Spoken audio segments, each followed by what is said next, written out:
Hello, everybody. Welcome back to the Pipeline Podcast 2024. Welcome, everybody. Today, we are joined by two very special guests today. We have Connor from the Exit Over Here podcast, and we have William the Arrow. William, how's it going? How's everyone doing? I just noticed I had everyone muted on accident. Ladies and gentlemen, how are you doing today? Hey, what's up? Hey, hello, welcome. Yeah, guys, this is our very first episode of 2024. What we are dubbing the Pipeline Year 2. I'm very excited to get this year's. Oh, nice. Hell yeah, no, yeah. Season This two. year's season 2. It's crazy. But this year's episode's off to a start. Today we're going to be talking about our most anticipated movies of 2024. Guys, how are you guys feeling that it's 2024, a whole new year, a whole new start, all that kind of fun stuff? Pretty crazy. We're in It's the exciting. I know it's very this like the whole last year I think went really really fast. Like it kind of zoomed by. And it kind of felt like for many it was like kind of this like restart era for a lot of people of just like waking up from like the COVID era of things. It's like, oh yeah, we're back to like the real world. Time has started to move again and we got to get back into things. But yeah, I'm very excited to talk about some of the upcoming movies and stuff we have coming on this year. We got some people in the chat. Daniel's here. Daniel, how's it going, buddy? Hope you're doing well. Kai Rex in the chat. Kai, how's it going? Catherine's in the chat. Hello, Catherine. Love to. Oh, hi. I love you being here. But without further ado, we're going to be jumping into today's episode because we do have a lot of fun things to talk about. To start today, we're going to be jumping into a thing that I started last year but didn't fully do it the full way. So we're going to be jumping into it in 2024, and that is our question of the week. Each week I will ask my guest a special question to start off our stream today. And our first ever one of doing this is, what is your favorite movie experience of all time? If you guys have ever gone to a movie theater and was like that experience in a cinema was just really, really good, what would that experience have been? Who's going first? You go ahead. All right, mine was definitely Spider-Man: Far From Home, actually, because I went to Endgame before that, but that was just me and my dad. Spider-Man: Far From Home was the first movie I actually went with my dad and my two other brothers, and we started doing it from then on. But it was so awesome being able to do that with my family for the very first time. It was an awesome experience. And that really brings up my opinion on that movie, too. Just the experience I had watching it. 100%.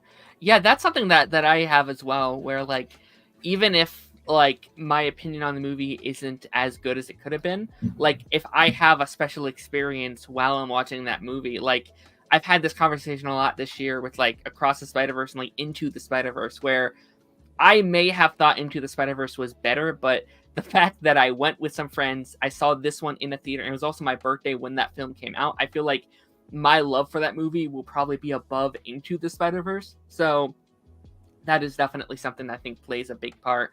Connor, do you have one? Endgame for sure. Yeah. Like not even just because of the film being great, but it's like Irish cinemas are completely different to like America. Like there's no cheering over here. There's no like going crazy. There's no stuff like that during movies. Like everybody just kind of enjoys the movie and kind of keeps the reactions to themselves. But Endgame was the only time where there's been like actual cheering and actual like screaming for the film, and so that's why it just sticks out to me, because it's the only like even like going to see Force Awakens on opening day was not like that, whereas Endgame was just chaos where everybody was just screaming. So I went crazy for Endgame. Yeah, same. It was good. Endgame was such an like we're never going to experience that like peak as far as just like audience experience. Like everyone was experiencing at the same exact time. All the viral videos of people throwing their popcorn in the air and people scream at the top of our lungs, and like that's definitely a conversation where people are like, it's a roller coaster movie, and it's like, yeah, but I don't always necessarily think that's the worst thing ever as well. Yeah, so for sure. mine's probably Endgame. I also think Infinity War was really cool. Like I think it was two very different experiences though, because the end of Infinity War was people literally crying. Like there's moment, like I literally saw, like there's groups of parents walking their children out because they are screaming that Spider-Man just died. Like it was such a, like it was such a different experience. Where Endgame was like, like Infinity, like two. I don't feel so good, Mr. Stark. Yeah, no, it was such a crazy experience. And I think just that two combo as well was really fun. Like getting like coming out of the first one and then having that year break to like theorize and talk about and like speculate what was going to happen next was very the craziest thing for Endgame for me was right after Ant-Man and the Wasp came out. When Janet had said in time vortexes about the quantum realm, I instantly was like, they're going to use the quantum realm to time travel in Endgame, and it came true. Yeah. Hell yeah. Mater said, I cried in Lego Batman. Lego Batman's a great one, man. I didn't see that in theaters, but it's a really fun one. I remember it came out at the same time as John Wick 2, and my group at the time was like, will we go see Lego Batman or will we see John Wick 2? And we went to see John Wick 2. But I saw Lego Batman afterwards anyway, and it was good. So. Damn it, Connor. Come on now. I couldn't convince him. I haven't seen anything John Wick, so I can't engage in that conversation. They're really good. I need to get caught up. I've seen the first two, and I haven't caught the last couple, but they just keep getting better. Up. I hear that, and there's a new one this year as well. So, or kind of a spin-off. Interesting. Yeah. Maybe I'll get caught up. But didn't they just all get added to Netflix or something like that? I'm not sure. Over here, I don't know. Ireland movies are different that get added to things. Yeah, I think ours and yours are different. So I have no idea. But maybe I gotta get caught up though. But without further ado, we're gonna be jumping into our main topics there, our headlines to talk about today. Oh, the special effects budget went so cool. Oh, thank you. Oh boy, this. Boy. One of the big headlines this week has been our good buddy Steamboat Willie or Mickey Mouse. Multiple Steamboat Willie films were announced less than 24 and a video hours. Game. And a video game. I did not hear that. At 24 hours. The video game was the first one, actually. It came before the movie announcements. Oh, hell yeah. And they were on that video game like straight away. Yeah. Yep. I'm gonna play it. What are your guys' thoughts on this whole thing? Obviously, this has been a big trend, especially last year with like the Winnie the Pooh stuff. Yeah. We knew this was coming.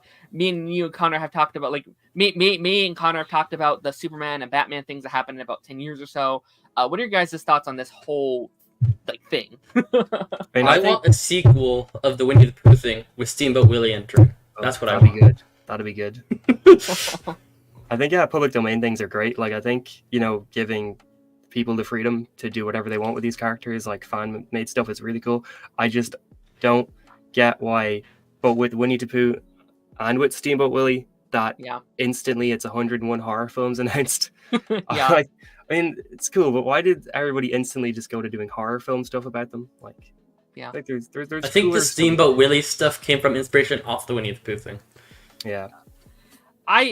I definitely think, I get it. Like these films are really cheap to make. It's like that shock factor of it, of being like, hey, let's do what the original thing is, but the opposite of that. And, that's obviously going to get a big reaction.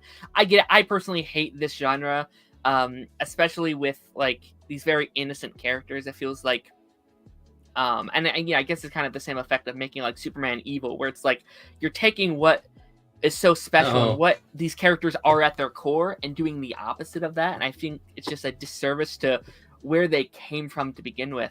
And I am all for these filmmakers and these indie people coming in and making, showing their own spin on these characters. I think that's absolutely incredible, but I don't know. I'm not a huge fan. I did not like the Pooh one that came out last year. Got it I still haven't seen it. Yeah. I watched a couple months ago. I was like, I can't, because I kept dogging on the movie. I was like, I can't keep dogging on it if I actually haven't seen it. So I'm just gonna watch it and then I can roast it. And I was really excited for when it got announced, but when it came out, I just kept hearing reviews of how bad it was, and I was like, okay, never mind. I just won't watch. Yeah, just avoid that. And there's been so many other amounts, like Bambi's coming out and Peter Pan's coming out, and a sequel to the Pooh one that came out last year is coming out this year. Wait, actually? Yep. Oh, bet. This time. So I'm. It's gonna be an interesting kind of year. I kind of like the like Steamboat Willie style though that they were going for. Like I think the first one just looked like a slasher with like a mouse costume. Like it's nothing original. At least the second one they're going with like the Steamboat Willie theme. It's like boat themed, which is okay. At least you're trying there, I guess. But we'll have to see how all of that ultimately goes down. Maynard says the Wolverine public domain would go hard. What do you mean? There's already Wolverine right there. Look at the hands on that Steamboat Willie. Yeah, I'm man. Like once these like comic book properties go into like the public, that's going to be such an interesting time, but also such a scary time as well. Like Superman and Batman is going to be, I don't know. Oh goodness gracious! I saw something that yesterday that was like, the WB, or I guess just DC in general, have like found a loophole to keep Superman from entering public domain. Something like that. It's like even when Action Comics 1 to 7 go into the public domain, like you can re-release the comics for free anywhere, but in terms of like making properties based on those comics, you won't be able to. I don't know like what the legality of that is and how they found a loophole if Disney didn't with Steamboat Willie, but apparently that Superman might not enter public domain when he's supposed to. So I don't know. Yeah, Disney tried for years. Like you know, this was like their third or fourth time where this time they just couldn't keep it away. But I mean, we already had like a Brightburn, which is basically just that. Yeah. Which it's just gonna be a bunch of more of those type of movies. I feel like, and then with Batman, I'd be so curious what you do with Batman. You just do man where he doesn't have the body ears. Some man running around. Man. Oh my gosh. Man 100% returns. All right, we have a bunch of MCU stuff that came out these last couple of days as well, which we want to get into. So What If came out last week, and obviously kind of like the aftermath of it all coming out, like day to day. A Superman-focused What If episode with a darker tone than the rest was reported. Oh no, it's literally just Spider-Man comics. Recent Spider-Man comics. So I covered each episode on our Monday stream, and the one thing that me and the person I was streaming with talked about was like there's a real lack of Spider-Man in just What If as a whole. Like he's in one episode of season 1, he's in none of season 2. And we had said I just assumed it was like a Sony thing where they're like, we don't really want you to be using that character this much. The only episode he's in is like the like zombies one, so maybe that's like a thing where it's like he's okay because there's all these other heroes with them type of thing. So Connor, do you think there's a reason that this was scrapped? Was it like a Sony thing? Do you think it was an issue where they just didn't want to do like a darker Spider-Man story? What do you think was kind of the thing here? I think I remember hearing a while ago that Marvel Studios owns the TV rights to Spider-Man, and then Sony has the movie rights, sort of thing. And that, but where it comes with Marvel Studios is that when it comes to the movies, they can advertise him when he's in like an Avengers film, but they can't advertise anything from a Spider-Man film. So like Sony has to control how they showcase Homecoming, Far From Home, No Way Home. So I wonder if it's a case of they didn't want to do a Spider-Man focused episode because they couldn't use like Mysterio or Vulture or any of the characters from the Spider-Man films, but they can only use characters from like Infinity War, Endgame sort of thing, and they kind of didn't see the point of doing a Spider-Man focused episode if they can't use the Sony villains, because I think it's bringing the best Spider-Man villain, the Beetle. Yeah. That's my favorite Spider-Man villain. Sorry, the Beetle. But yeah, I think it's definitely weird that they haven't like used Mysterio or Vulture or anything like that yet, and I think Sony's probably the reason why. I'm not positive on that. I just remember hearing that like Marvel Studios has the TV rights, Sony has the movie rights, and like movie characters from Spider-Man that appear in the Spider-Man movies, Sony kind of has control over them. Sure. Yeah, and like the thing I've pitched like like you could do just like a Spider-Man What If on its own. Like you could have a whole series where just different Spider-Man like like go throughout the multiverse and show a different. Like you could totally just do that. So it always was kind of strange. Like we could do more with this character. Maybe season 3. We will see. They might want to say multiverse Spider-Man stuff for Across the Spider-Verse, Beyond the Spider-Verse stuff. That might be why. Yeah, that could be it as well. Do we remember when the issues with Tom Holland and stuff happened? Because season 2 was done during COVID. So I'm trying to remember if it was like an issue of like, they literally couldn't use him now. If like that was around that time. It probably would have been around that time. Yeah, wasn't it between Far From Home and No Way Home? Yeah, for sure. Yeah, it was like the summer after Far From Home, I think. Mm-hmm. So yeah, that would make sense if that was the case, where like, Yeah. all right, we're just gonna stay away because we don't know what we're allowed to do and not allowed to do. Yeah. So maybe season 3 we'll get an episode with him. I would really enjoy it. Mater says, I want an X-Men What If. I would love an X-Men What If, but I assume they're waiting to actually do the X-Men first for then they can handle that in. For sure. So, you mentioned that you were wondering, you noticed that words. You mentioned that Spider-Man, you noticed he wasn't that much in What If. Mm-hmm. I didn't notice that, but I did notice there was no Miss Marvel at all, and I feel like that's a shame. Mm-hmm. Yeah. I was like, where's Miss Marvel? I want to see more of her. They're sort of dropping the ball on those characters, like the post Endgame characters, not really showing up much I yet. think Miss Marvel is the best addition since Endgame, period. Yeah. Miss Marvel was 21, right? So they probably didn't even drop the show yet when they made season 2, so that might be why. There.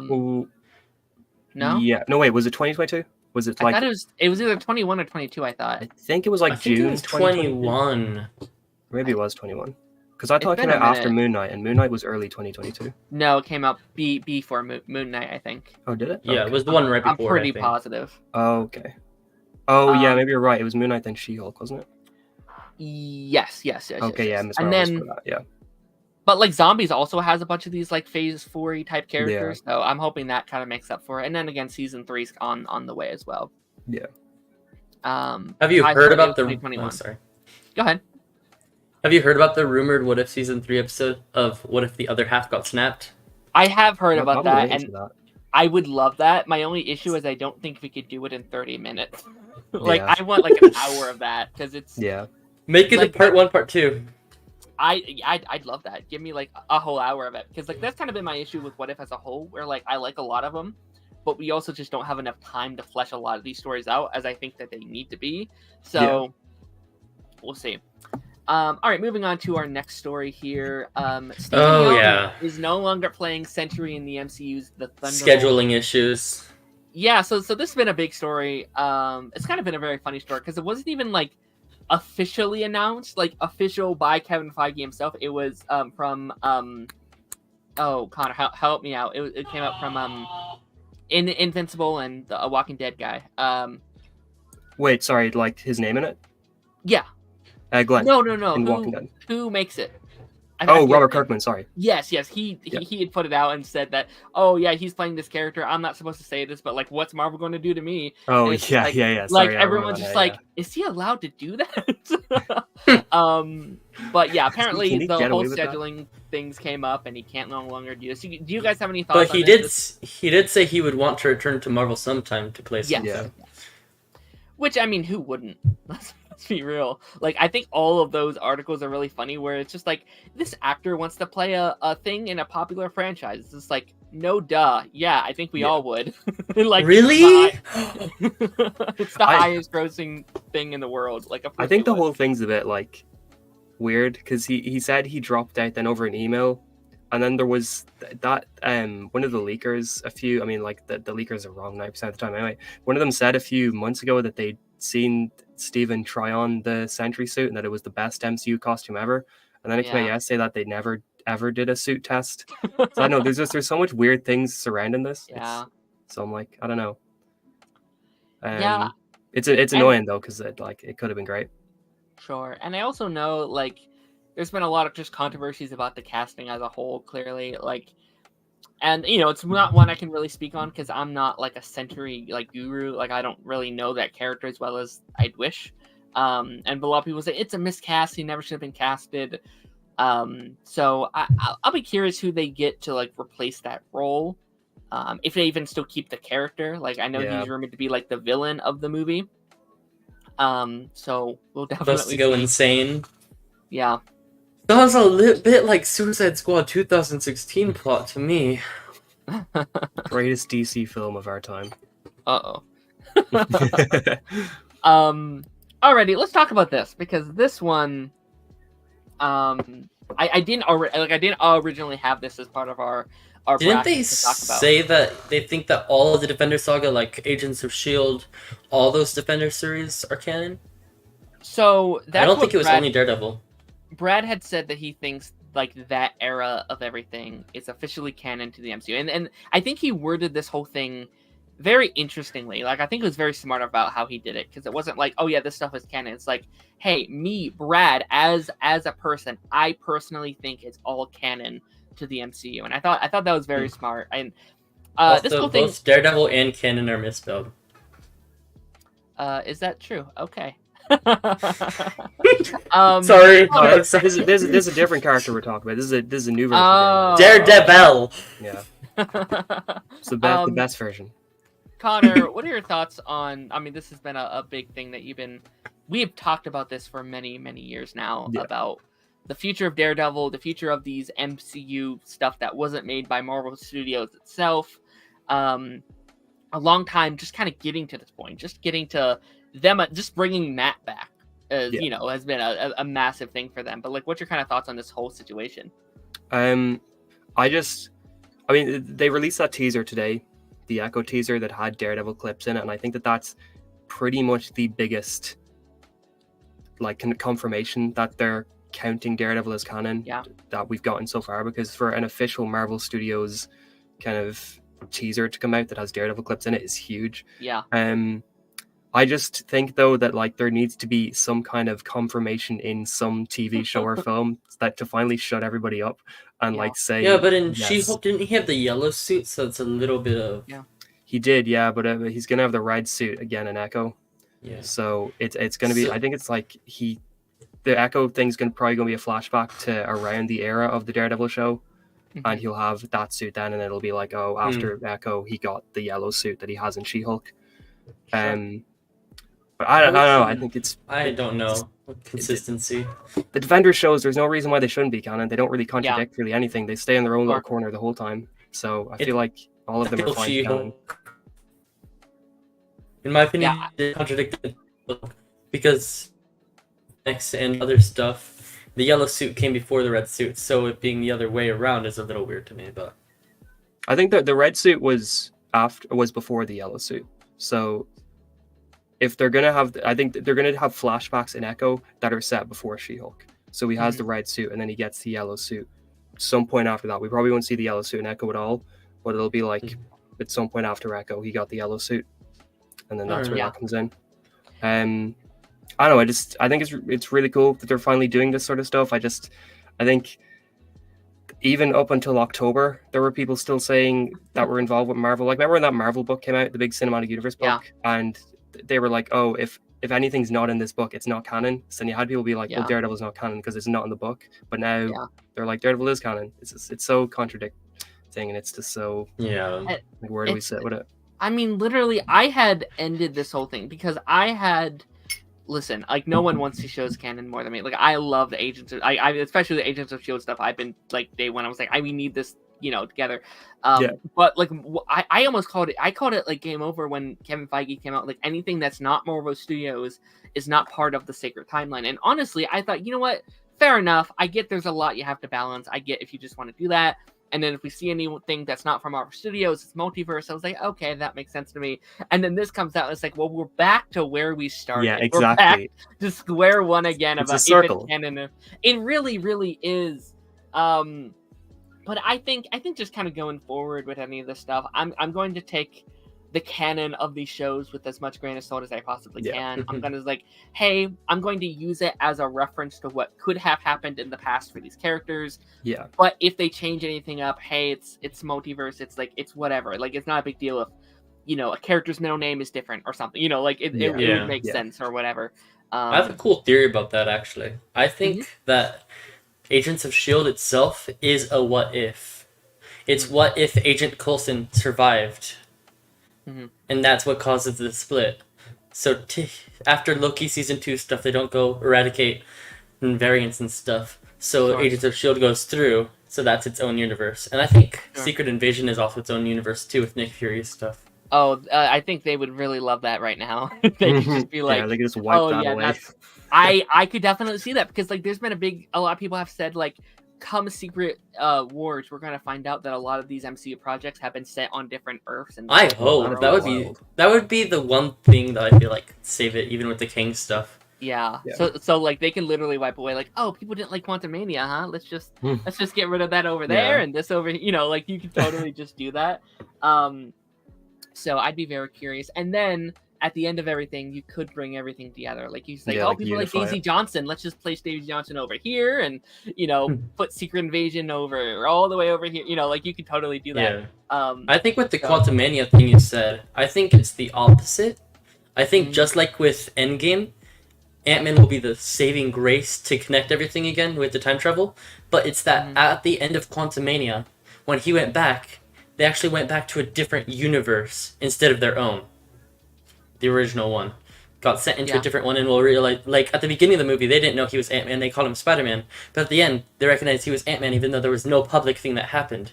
Completely different universe it could be. And later, he'll find that out and connect everything. Interesting. 100%. Yeah, I could definitely see that. But yeah, I mean, Echo comes out in a little, next Tuesday, so less than 5 a days? week. Yeah, it's actually insane how close it is. Yeah. And I do just want us quickly talk about just how good they're doing at just marketing the show. Like I said, day one, the best way to market the show was put Daredevil and Kingpin in the forefront. And I kind of forget at times it's an Echo show and not just a Kingpin show. It just feels like a Kingpin show at this point. And I'm looking forward to the Echo suit. Yeah. No, I'm and as much as I am looking forward to Echo itself, I think they're doing a very good job of being like, hey, Kingpin and Daredevil is back, guys, come watch the show. They come for them and hopefully they stay for Echo is what I'm hoping, and I think they're doing a very good job about it. And I'm sort of shocked how good it looks. It looks absolutely phenomenal. And it makes me wonder how this show could be really bad, we don't know, we haven't seen it yet, but seeing how they're marketing and everything we're seeing from the show so far, and then what it seemed like they were doing with the Born Again show is very head scratching to me. It's how do you go from what you're doing here to killing off Foggy and Karen and all the things we heard about that show? That's insane. I don't know why they even thought that was a good idea. I thought the White Tiger stuff would be a good idea.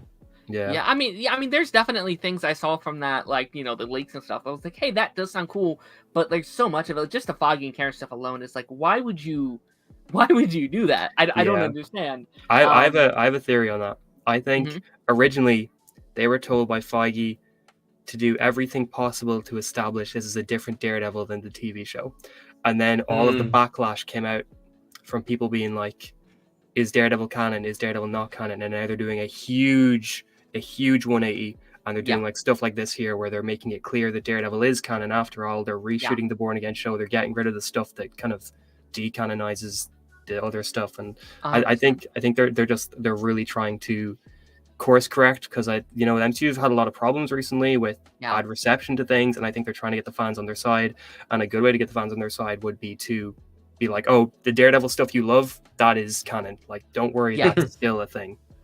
So that's my you are 100% correct. 100%. I think people now it's kind of up in the thing was well, Foggy and Karen weren't originally in the show, now that they're redoing it, or will they now be in the show? And I 100% think they will, or at least I know people don't want to think about a recast, but if they can't get those actors back, then maybe you get someone new, right, as those characters. But I can't imagine you backpedal so much after what everyone's hyping about this show, and everyone's hyping up Daredevil again, that you was nah, we're just gonna leave them behind. They're gonna bring them back in, I think. 100%. But we're gonna be kind of jumping to our main thing today, which is our most anticipated films of 2024. Between the three of us, we have 16 movies to talk about today, so we won't try and spend too awful long on some of these today. But our first one we're going to be jumping into, William, this was your first pick, was Madam Web, which comes out very, very soon. Does it actually? Comes out next month. Wait, I didn't realize that. Yeah, it's 2 or 3 months away, or weeks away. It's actually very insane. They need another trailer. Yeah, they need something. I don't know. I really liked the first trailer. Got me really hyped. Yeah, this has been a really weird one because I've been hyping up this movie, just the concept of it for a while. When they, we first kind of heard the first details of it, of this time heist, this Marvel Spider-Man time heist. That as a concept, I think is really, really fun.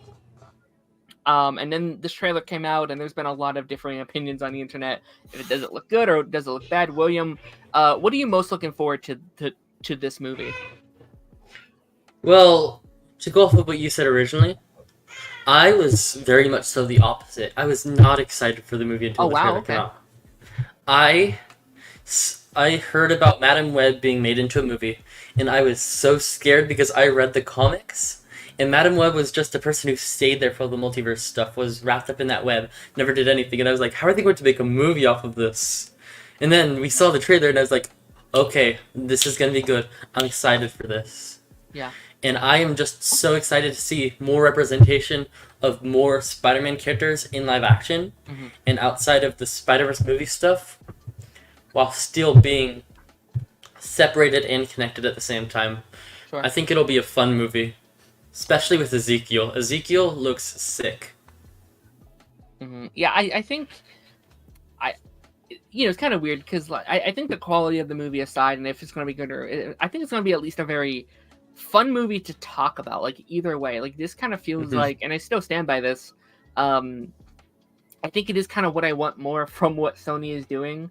Like, again, like, thoughts on people's thoughts on the quality of the trailer, but I do think using these actual spider characters instead of just like, oh, this one-off villain that appeared in two comics over the years, right? Let's give him a project like that.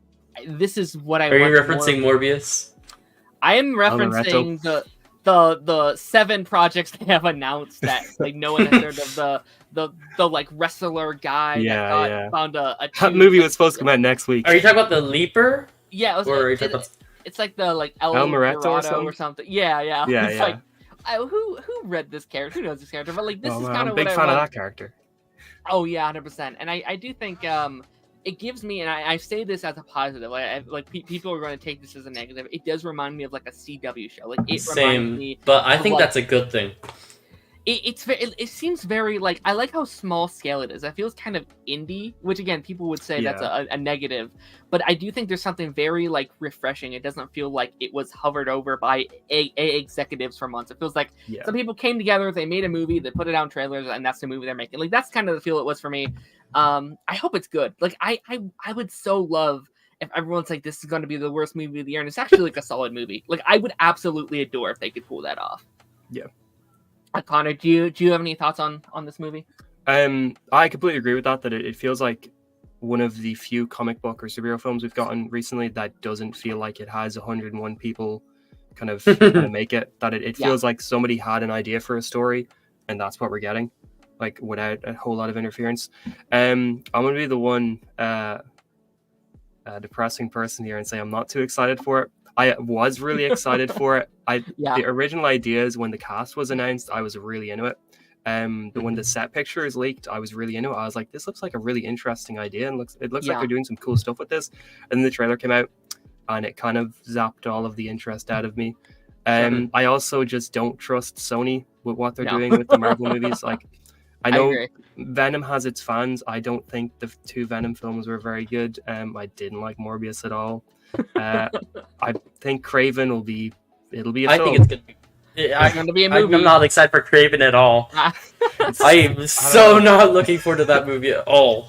These films are just, I don't know. Yeah, Kraven and they're very weird. Yeah. I watched the trailer for the Kraven movie and immediately went to my girlfriend, pissed off at it. Like, what is this? Yeah. It's like, what are they doing? Mater says, I wonder if Madam Web will relate to the Andrew Garfield movies at all. We've been theorizing that for a while, man. The only issue I think is like the timeline, because we're in this timeline. Spider-Man's like not born yet, right? Like this is like a young May. It seems to be. We'll see. I would love if, I've said it for years, like just throw Andrew Garfield in this universe. Like this universe sucks, but I would love if he had his own universe we could go to, and then Tom has the main stuff. And yeah, I've been pitching that for years. But the Amazing Spider-Man 3. There's hope.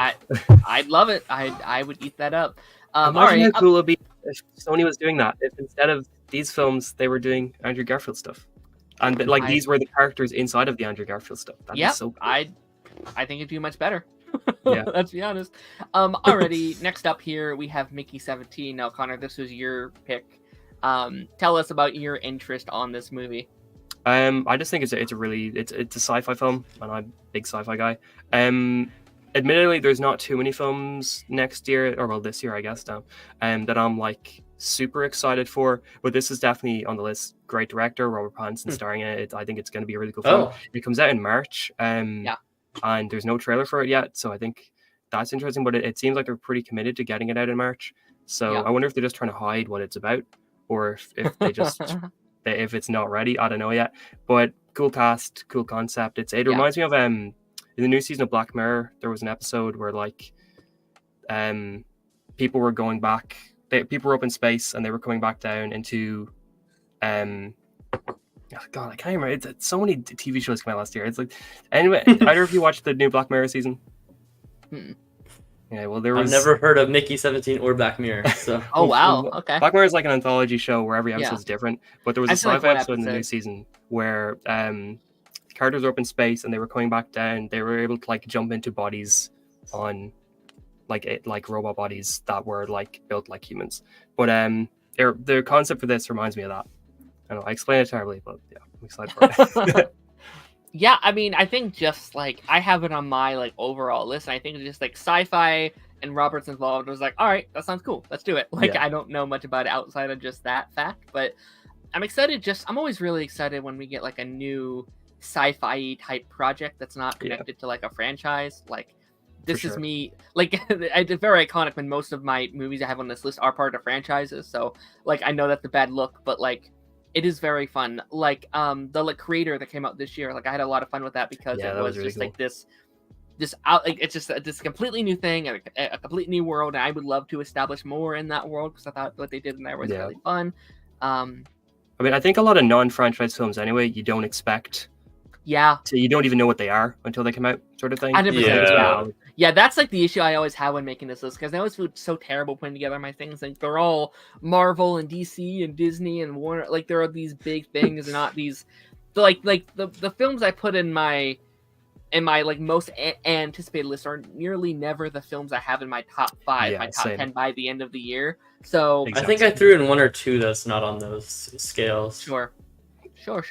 Alrighty, let's move on to our next one, and that I forgot. I completely forgot this is supposed to be this year. Damn, that would have been one. Yes, this is one I think we're all pretty excited for. This was okay. So, like me and Connor have talked about this a good bunch on here over the last year or so. It was announced last year, I thought, and when it was first announced, I think both me and Connor were very like a little concerned about what this means for like Cobra Kai and the whole like Karate Kid franchise, and then. A couple months ago they announced that it's going to be kind of like a crossover type film between Daniel's Karate Kid and also the Jackie Chan Karate Kid franchises, kind of merging into this Miyagi verse as they're calling it. William, you were the one to put this on your list. What's your kind of like excitement for this film? I just really liked the Karate Kid movies and loved Cobra Kai. So when I heard they were making a new movie with these two heading it up with creating it, I was like, I'm in. I'm excited. Let's do this. Yeah, and I've been trying to avoid all leaks as possible because I want to go in. So I don't have that many things to say about it because of that reason, but I'm really excited for it. Yeah, I think what really did this for me, and again, I went through like several phases of my opinions on this because I went from nervous till then like when they first announced it like confusion. I was like, what does this mean? And now the more it sat with me, the more we hear that like the like Cobra Kai crew have had their notes on it, has seen it. They're somewhat involved. We now know it is part of like one large universe. It's not some weird multiverse crossover type. Like it's all part of the same canon now. And I think. And I was thinking about this last night when I was putting all this together, and it was like the fact that I don't think of this as a Karate Kid movie. I think about it as a Cobra Kai movie now, which is really, really funny. And that's my excitement for it, where it's like now Cobra Kai doesn't just end. It's now we get another thing within the Cobra Kai world, and I get to see Cobra Kai is not the last time I get to see Daniel and hopefully some of these other characters as well. Mm-hmm. Yeah, let's name it the Cobra Kid. I would be down. I'm curious. Me and Connor have also talked about how we're kind of worried it might not come out next year. Like it might get pushed back to 25 because they haven't filmed yet. I guess it's written, but they haven't filmed or anything like that, and it comes out in December, it seems like. So Yeah. We'll see. Hopefully it comes out. And also Cobra Kai is not out either. I assume Cobra Kai has to come out first before this can come out. So we'll see. Probably. Connor, do you have any thoughts on this? Yeah, I was going to mention as well, I think Cobra Kai Season 6, I feel like they're probably going to aim to have that come out a month or two before whenever this comes out. Just because it would be really cool to have that for each other, to kind of complement each other. I'm excited for the new season. Same, I'm really excited for it. Cobra Kai hasn't did well. I was a little disappointed in season 4, but every other season has kind of been peak for me. I think I've not disliked a season yet. Same. But I think it's going to be really interesting. I think having both of them in it is really cool. I think I'm not too sure if it'll come out this year because I don't think they've cast anyone yet either. I feel like if that's that they would announce it pretty immediately if they'd cast their main person for it yet, which they haven't. And they can't start filming till they do that. They probably can't really finalize the script until they have somebody in mind as well. So we'll see there. But I think it's also a film that maybe wouldn't need too long to film anyway. Sure. And I don't think a Karate Kid film needs a whole lot of special effects. I feel like if you train up whoever's playing the main karate people enough, that they can do it in a certain amount of takes with a certain amount of practice beforehand, so you don't really need a lot of post-production time on it. So like if they get somebody cast within the next month and a half, they probably could get it out by December if they really tried to. But I think it's going to be really interesting. I'm just excited to see a new Karate Kid film, I guess. It's been a while. Yeah, it's been a minute. What, 2008, 2009? I think 2010, wasn't it? Was it? So, okay. I think it was 2010. 14 years. Yeah, that's insane. But yeah, I just hope that Ralph Macchio and Jackie Chan are both in it a decent bit. Yeah. But yeah, I'm excited for it. I'm also hoping for like a really not too low, but like a low budget. Like I want them to make back all their money and more. Like I want it to do really, really well for them. And I want more. Like I would love if this isn't just like a one-off final thing. This is obviously. I would love another TV show like Cobra Kai, but not Cobra Kai. We've definitely talked about that a good bit. Yeah, just like a Miguel series or something, or like a Sam and Miguel or something like that, where like these new generations get to have their own show or something. It'd be cool to have something set outside of the core Cobra Kai location. That's cool. Is that true? Interesting. Oh wow! Yeah, I didn't know that. Nice. I was kind of expecting that they would be ready by summer, but I'm curious to see how fast they can get that going because I heard they filmed them pretty fast. Yeah. I'm curious because we like there's rumors currently that they're going to be like hour-long things, like each episode is going to be an hour long, would be a big upgrade from what we've seen in previous seasons. So we'll see. Yeah. Well, all the kids I guess they're not kids anymore, but all the actors in Cobra Kai are pretty they're all trained very well now at this point where they know how to do the stunts themselves. They know how to make them look real. That they don't need that much practice to make it look good. I should also say I do hope they don't MCU it and have a thing where like Cobra Kai is rushed because they need to get the movie out. Like I hope that's never a thing for them. Yeah. Where it's this has to be done now because the movie comes out in a month. Push the movie back for the show. Yeah. They definitely should. I think Karate Kid should be a summer film anyway. So I think we'll push that to summer 2025. Get Cobra Kai out this winter. Oh, but that's such a tough. Like, there's so much coming out in that summer. There is. It's a packed summer. It's just like Cobra Kai versus Superman. We're like, no, Superman Legacy.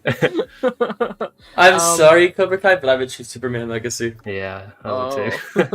Love really? That show. Interesting. All right, let's move on to our next one here. Now, Connor, this is one for you, and that's Star Trek. I have nothing to say on Star Trek, so Connor, I will completely hand this one over to you. Yep, enjoy the whole stage.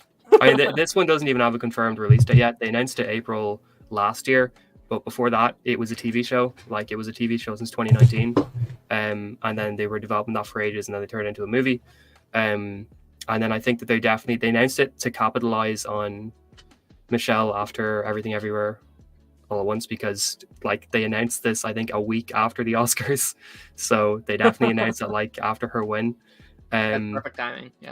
But they were preparing for filming back in November, so I think it's pretty possible they could get, because it's going to be Paramount Plus exclusive rather than going to cinemas and stuff like that. But I think the 14th Star Trek film, I think it'll be really cool to have another Star Trek film. Its last one was in 2016. and they went through so many different like versions of Star Trek films since that, like the Quentin Tarantino one, the Damon Lindelof one. Then they were trying to do a sequel to Beyond with like Chris Hemsworth and Chris Pine and all that, and none of them happened. So I think I have a question. Yeah. How many Star Trek shows are there? Shows. There's original series, animated series, Next Generation, Deep Space Nine, Voyager, Enterprise, Short Treks, Discovery, Prodigy, Picard, Strange New Worlds, Lower Decks. The reason I asked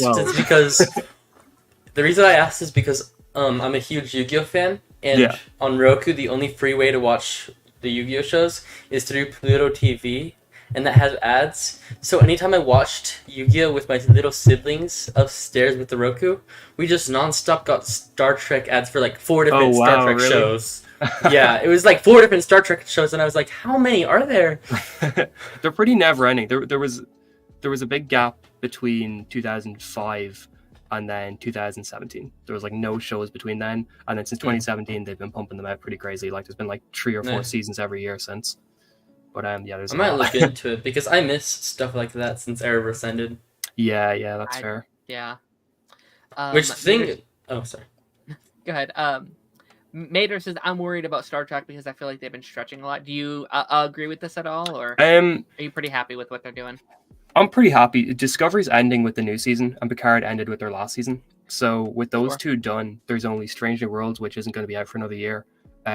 Lower Decks, which it hasn't even been renewed yet, I don't think. And then Lower Decks has been renewed. It's the following season they might not get renewed for. And then Prodigy got cancelled, but then Netflix bought it. So Netflix is airing the 2nd season of that. It's pretty soon. So there's only 3 shows at the moment, and they announced another one, but that one's probably a couple of years away. So I think that this year coming, they're probably only going to have 2 seasons, and then with this movie as well. So I don't think it's too much in comparison to like the Arrowverse, where we would have had 5 or 6 seasons every year. Yeah, sure. Or just like the MCU, like we got 6 projects next year as well, which is pretty crazy. The thing this is something I was really hoping for the Arrowverse. When Greg Berlanti made a deal with Netflix, I was really hoping we would get an Arrowverse movie. Thought it would have on been so Netflix. Cool. That would have been cool. That is what I was wanting, but then the Arrowverse ended, and I was like, okay, so that's never happening. Great. I would have loved a final movie just to wrap everything up. Like I think that's that would have been the best case, where it's like 2 hours Legends canceled. Super, like, bring in Superman Lois from the multiverse. You can bring in Stargirl in for a couple minutes. Like, just a movie to wrap up all the current storyline, especially Legends. Yeah, Flash just comes in and gets him out of jail, and then didn't Legends literally just introduce Booster Gold right when it ended? Booster Gold. Like, that is so sad. I mean, I don't mean to get way off track, but like I said, all through that thing, I was like, I think they would have got a spinoff with him if things didn't happen the way it did. Like I felt like good thing we're getting Booster Gold in DCU. Hell yeah, man! I'm so excited for that show. Same. I'm looking forward to who they cast. Same. I think if they cast Chris Pratt, I'm going to just baseball. Thing is, I don't even like instantly. Chris Pratt wouldn't be terrible. Is the thing? I don't think he would be horrible, but just Garfield, Mario, Star-Lord. I know he's in a lot. I would like to see Glenn Powell from Top Gun. Hangman from Top Gun. Cool. Speaking of a shocking casting, I know this is a bit off track, but did you guys hear about Jack Black playing Steve in Minecraft? Yeah, that's crazy. Like, I thought it was fake at first, but then Jack Black posted a picture on his Instagram of him saying, preparing for acting, reading in Minecraft guidebook. Yeah. I'll practically watch anything with Jack Black. He's like one of my favorite actors. Like he's such a, like anytime on the show when there's like, who do you think will be cast in Fantastic Four? Like Jack Black as Mr. Terrific. I always just throw him in there. Like Mr. Terrific? Stupidest casting. Who should play Zelda? Jack Black. Like I'm just stupid. But yeah, I'll watch it just for him. And what a cast that is! Like Jack Black, Jason Momoa, the girl from Peacemaker, the girl from Wednesday. Like that cast is getting filled really, really fast. So I'm confused of what they're going to do with that movie because it's supposed to be live action. How are they going to do a live action Minecraft? Is it going to be like them trying to beat the Ender Dragon or something? Like, what are they? I have no clue. I wonder if it's like Looney Tunes style, where like the characters of Minecraft are like animated, but there's human characters within it, kind of thing. Oh, maybe, yeah. But I don't know. What I want to see is it's really out there. It will be very jarring, but I think it would be funny and cool. Is if it's just real life, but with CGI to make everything blocks. Well, that'd be cool. I mean, I would kind of like that. I could see that. I haven't really played the game that much, but I could definitely see that. I like Minecraft. It's a good game. Yeah, Minecraft is fun. All right, moving on to our next one, and this was one of my picks, and that's Kung Fu Panda 4. I'm a massive Kung Fu Panda fan. I think that trilogy is one of my favorite trilogies of all time. I think it's just like this perfect 3-act movie, or like franchise, I guess. And we had heard, like, they had mentioned for a while that they're doing 4, 5, and 6. We just hadn't heard anything about it for a very long time. And then this last year or so, we've definitely heard a lot more kind of going into it. The Kung Fu Panda 4 is coming. We don't know what's, obviously when plots are coming out, like they're going to bring back all the villains, or we're going to get this, Poe has to train this like new dragon warrior. He's elevating himself up to like this new spiritual level. And I've been very excited to see kind of where we take the Kung Fu Panda franchise, where we take Poe as a character. I was slightly less excited after the trailer. Not that I thought anything was bad. I just didn't think it was a very well done trailer. And a lot of people were upset, like, where's the Furious 5? Where are they? They're in it. I wish they were in it a little bit more. But I'm very excited for this one. I'm very curious to kind of see where we take this next era of the Kung Fu Panda franchise. Are you guys fans of this franchise? Oh, the funny thing is I was a huge fan back in the day. Then I got off of it. Like, I just stopped caring after a while. But then Brawlhalla posted a sneak peek with character names and animal things and said something about dumplings as a sneak peek thing. And I was like, Kung Fu Panda. 3 days later, I was right. Kung Fu Panda crossover in Brawlhalla.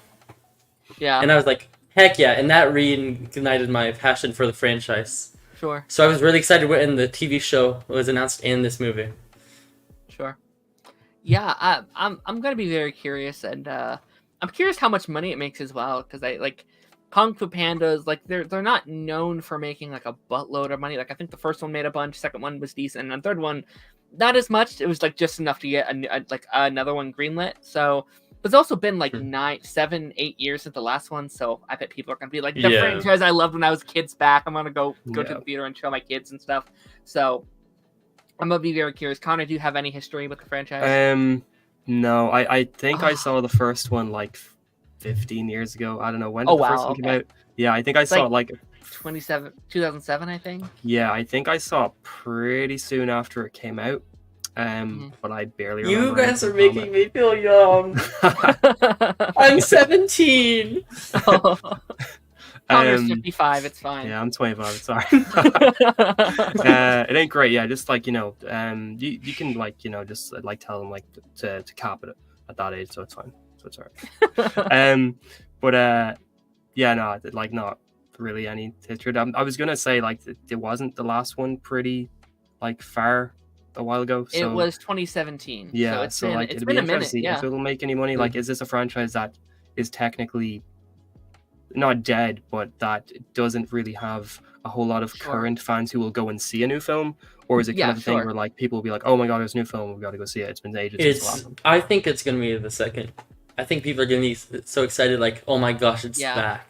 Yeah. I know I'm that. I'm so excited. I also think they're very smart of how they're doing it, because it does really feel like they're splitting it up into kind of like 2 chapters, where the first 3 is like Poe's journey, like the first half of his life, and it feels like the second trilogy is going to be the second part of his life. And I think with him passing on the like Dragon Warrior name to someone new, this is going to be their like kind of like a Doctor Who thing. It was like this new generation can hop on now for the first time and go through these next thing.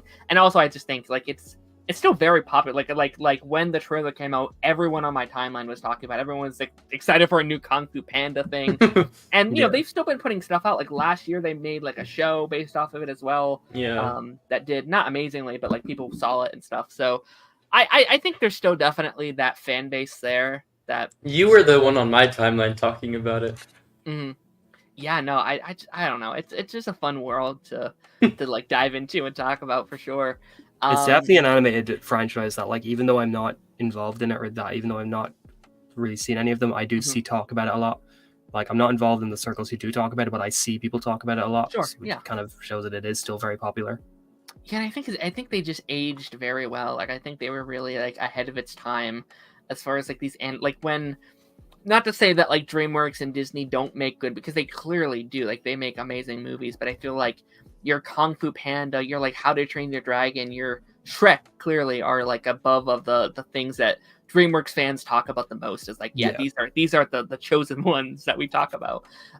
So yeah, I'm definitely excited to see more. All right, up next we have a Sonic 3.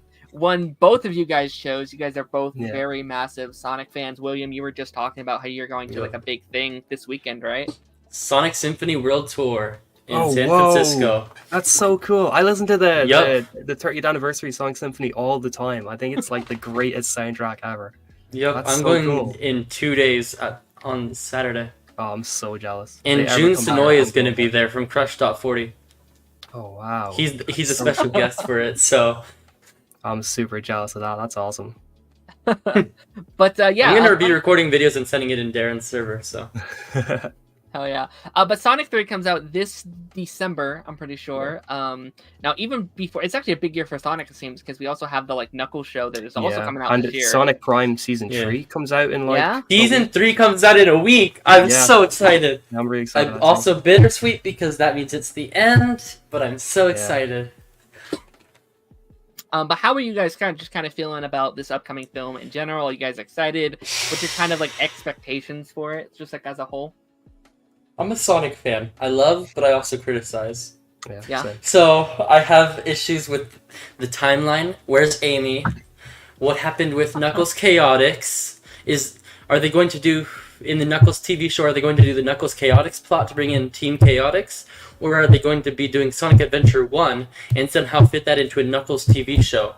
Because they're skipping to Sonic Adventure 2 with Shadow. That is what my thought process is on it, all this. Broken timeline. I'm excited, but I'm also just curious of how they'll do it all and scared of how they'll do it all. Yeah, sure. Yeah, valid. Sonic the Hedgehog 2 on Sega Genesis, the first video game I ever played. So I'm kind of in love with the franchise, but also it's like, I feel like with these movies, they're easing a general audience into Sonic. Like, the first film didn't really touch on a whole lot of crazy shenanigans. It was just Sonic it's like Sonic existing in a real world and stuff like that without a crazy amount of lore or backstory besides the beginning and the end. And I think that was a really good way to ease fandom in, because I think these movies have made Sonic more popular than he's been in a long time.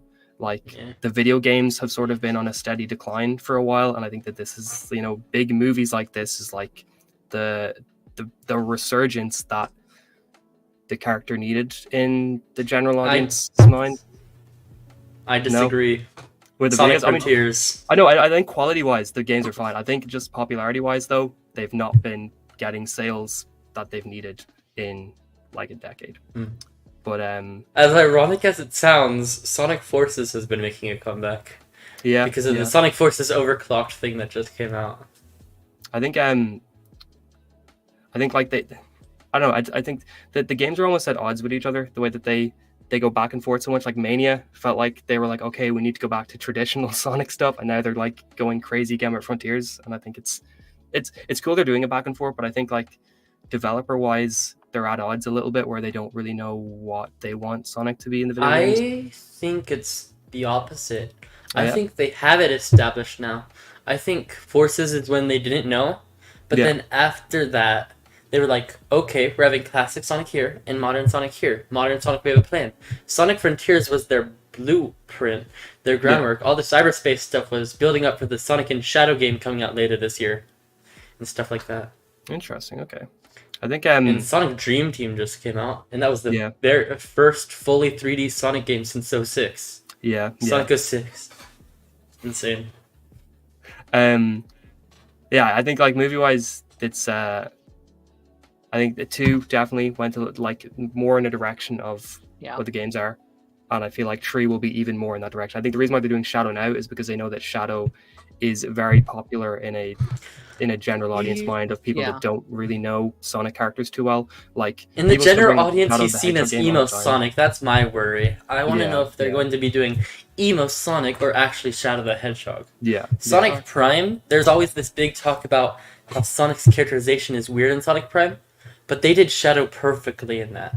They made him an actual character with his view being able to be well done, and I hope they can replicate that in the third Sonic movie, instead of just making him the same as Sonic, but oh my gosh, he's dark and emo. Yeah. Which is what the general people usually just think of when they see Shadow. Yeah, Sure. yeah, no, that's really a shame as well. Yeah, that's very fair, and someone kind of like listening in on this as someone that I am a very casual fan. I've seen like some of the movies or like some of the shows growing up, and I read a comic or two, but like relatively, I am very basic when I have my knowledge on the Sonic franchise, and I will agree with like what you're saying, Connor. I think they've done a very good job at bringing in new people and just like a very kind of basic introduction to all these things. Like I remember thinking the first Sonic movie was like, it was good, but I was very kind of disappointed, and it was just like E.T. but with Sonic. But like with what you're saying about like bringing in new people, you're probably right that was probably one of their best options. Instead of just here's this lore and this lore and this character and this character. I think if they did that, I think if they did that, if they just went crazy like balls to the wall with all that sort of stuff immediately, they'd lose a lot of people. Sure. They'd get a lot I think it would have been better to do. I think for the first movie, it would have been better to start with what they did, but evolve it more into Sonic instead of like E.T. you said, by introducing Amy. Because in the game timeline, it goes from Sonic 1 to Sonic CDs where Amy is introduced, then Sonic 2, which is where Tails is introduced, and then Sonic 3 and Knuckles where Knuckles is. So they skipped Amy completely to introduce Tails and Knuckles in the second movie, and I think that's just... I don't know how I feel about that. I think the reason they did that is because they know they're going for who a wider audience would recognize straight away. I think characters like Tails and Knuckles are a little bit more recognizable to people who wouldn't be crazily into the franchise. And then I think Amy will definitely pop up eventually. But I think that like they're going with who can they get an audience to go, oh, I recognize that person, before they bring in like characters that are still recognizable but not as recognizable. Sure. Yeah. What are your guys' thoughts on kind of like the human elements of it? Because I am kind of again someone who's very casual. Like I always think those are kind of the worst parts of these movies. Like I think this, like especially in movie 2, like the best parts are like these three and like their back and forth and like the Eggman stuff. Like that's all great. And then we just flash to the wedding stuff, and it's like this feels. The wedding stuff was funny, but it was not. It was funny. Like there, the gun in the Bible had me gagging in the theater. He opens the Bible with his gun in it. Like that's hilarious. But I don't know. Like I do feel like there's such like a misconnect between these the like A points and the B points in the movie. No, I agree. I think it's their attempt to try and keep it grounded enough for a wider audience to still be on board with it. But I do think like they feel like two different films. And while they feel like two good films, they don't feel like two films that work too well on the same level. Sure. Yeah. My issue with the human stuff is actually completely different than the human stuff you're talking about. It's the villain. Okay. Jim Carrey's done. Oh, really? Interesting. What are they going to do? Yeah, Jim Carrey, right after Sonic 2 or something, he said he's done acting. Yeah, so what are we going to have for Sonic 3? Because Shadow doesn't work as just a villain himself. He has to be prepared in some sort of way. So how are they going to do that? That's my worry. I just think, like, no matter who the villain they get, Jim Carrey was so charismatic as Robotnik. Yeah. He made that role work. I think Robotnik is such a character that it's so easy to get wrong and to just come across as goofy and not in a good way. And Jim Carrey made it work in a way that had everybody kind of loving it. Villain wise, they shouldn't try and top it.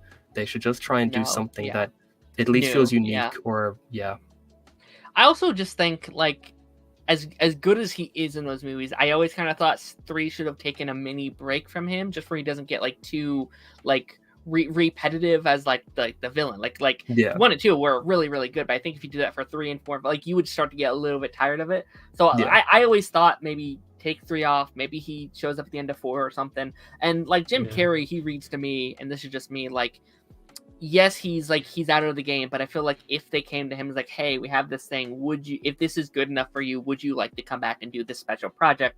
He reads me as someone who'd be like, yeah, I'll come back and be your Eggman again or something, you know? So I have a really dumb theory of who the villain could be. So Connor, you know the game stuff, right? Yeah. Do you know the Sonic Rush and Rival stuff? I sure do. I love those games. Eggman Nega. Oh, okay. Interesting. I think they could do that to evolve that in a way to have Eggman Nega come from... That sounds so weird to say. To come from the future back to the past with Eggman disappearing, because his whole thing is he's the ancestor of Eggman and sees that Eggman is a disappointment, so he gets made fun of. So he wants to come back and help to fix things, but Eggman is missing, so he takes over, and that's who awakens Shadow and stuff like that. Okay, that'd be really cool. That'd be really cool. That'd I think it would give like it's an upgrade from what we've seen in 2, where it's like it's a basic story in 1, it's a little bit more out there in 2, and then it's very out there for 3, which I think would be really like a really cool kind of steps upwards. It's kind of easing an audience into, you know, crazy Sonic lore like that. That'd be cool. My only other thing with that though is the thing it could bring, because Eggman Nega is the rival of Silver the Hedgehog from the future. So how would that work? Would Silver be introduced in an end credit scene for 3 to come back to fight Nega? I think Silver's the next like end credits character they're gonna bring in. Yeah. Because I think Amy's the kind of character who's just in the movie that without really much teasing of her. But then Silver's the kind of character you do tease for the next film. I just don't like how they did the whole thing with Amy, really, because with the Shadow story in Sonic Adventure 2, the thing that calms Shadow down really is... Daren, you don't know much about Shadow backstory, do you? Mm-mm. Nope. He's got a gun in the PS2 game. Do you care about spoilers or no? Do you care about spoilers or no? No, go ahead. Okay. With his whole backstory of growing up around Maria and her being shot and her telling him to be good and stuff and him having the amnesiac thing, and then Amy is the one who talks to him and helps him clear his mind, and he gets reminded of Maria through Amy. So that's a really deep connection they have. And introducing Amy so late, so we don't have her established, but having her have that big of a role, that's what really makes me... What are they going to do with Shadow? How are they going to introduce Amy and stuff like that? Sure. Unless she's for some reason in the Knuckles show before the film comes out. That would be cool, because I think they might just do Sonic Adventure 1 plot as the Knuckles show. Yeah. Which feels weird to have it as a Knuckles show with that. But at the same time, it all takes place with the Master Emerald and Angel Island stuff, which is where Knuckles is from. Yeah. But at the same time, the human movie world is a bit different with where he came from, so it's weird. I don't know. Sure. They changed a lot. But already we're gonna be moving on to our next Alright, sorry, that went so long. No, that's complete. I was fully expecting, with like both of you guys being such massive fans, I was like, yeah, we're probably gonna be talking about this one for a minute. But next up we have Furioso. I hope I'm saying that right. The next Mad Max movie. Now, Connor, this was your pick. If you want to start us off there. So Fury Road is one of like the biggest movie surprises ever for me, where it was a film that it seemed like it was just going to be too insane to work, and then it was just great. And Furiosa being a prequel to that is really cool. I think the trailer immediately replicated that feel from Fury Road, like with Anya Taylor-Joy and Chris Hemsworth. I think that they're both going to be really, really, really cool in the roles, and I think that it's going to be really cool to return to this just insane world.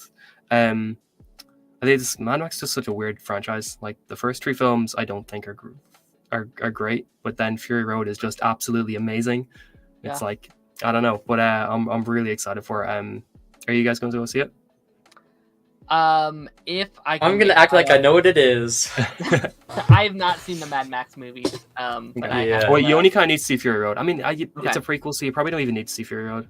I think you can see I haven't even heard of it too, so. Oh really? Okay. It's the Tom Hardy film that came out same time as Fast 7 and Avengers: Age of Ultron. You're giving me movies to watch. That's what you're doing. Well, it's really good. I do recommend it. I mean, Mad Max, like, those movies have been on my list for years now. I've been trying to get around to it. I think this year is just going to be an excuse for me to get into some of these franchises. I mean, I don't think any of us had it on our list, but like the Planet of the Apes movie comes out this year. I'm super excited to dive into those for the first time. And there's a new Transformers movie comes out this year. Maybe I'll finally get into the Transformers films. Fury Road has bald Nicholas Hoult. If you want to get ready for, I've been exclusively using that photo when I talk about like Lex Luthor. Oh my gosh! So it's like, he's the best we got for now. Yeah. But no, I mean, just based off like the trailer, like I thought, like I saw the trailer, it looks really good. Like it looks like a very well-made movie. For sure. Obviously you have the movie's woke now because a woman exists crowd. It's stupid, but like. I don't know. I think, and I also think just like Anya is such a powerhouse name by this point. Yeah, like she's an actress. Whenever I see her name on a thing, was like, okay, I think this might be good because she is a absolutely phenomenal actress, and I think she fits very well in this like post-apocalyptic world. I thought of the Spy X Family anime when you said Anya. Sorry. That's how I know that name. Yeah, I haven't seen it. But no, it looks good. I hope it's as good as you hope it is, Connor. I hope it lives up to the hype. Because again, like, when was the last one? It's been a minute, 2015. Right? Yeah. Okay, so it's been a hot. They've been making this for a while. I feel like I've seen this film like on the list of anticipated films for the following year every year since like 2016. Like I feel like it's just constantly been getting made, and now it's actually coming out. But like, I mean, like, George Miller directing it, then Chris Hemsworth and Anya Taylor-Joy. I think you've got a pretty great casting crew there, to make something really cool. Yeah, I'm really curious about Chris Hemsworth because it feels like he's kind of had a weird career post Endgame. I feel like he's kind of on a little bit of a. It seems like he's going to be more selective in the projects he picks going forward. Yeah, it does kind of feel like he plays just Thor again in most of the things I watch, where it's like, this is just Thor-esque, and that's not always a bad thing. Like, I think some actors just find their style and they stick to that style, and I think that's completely fine.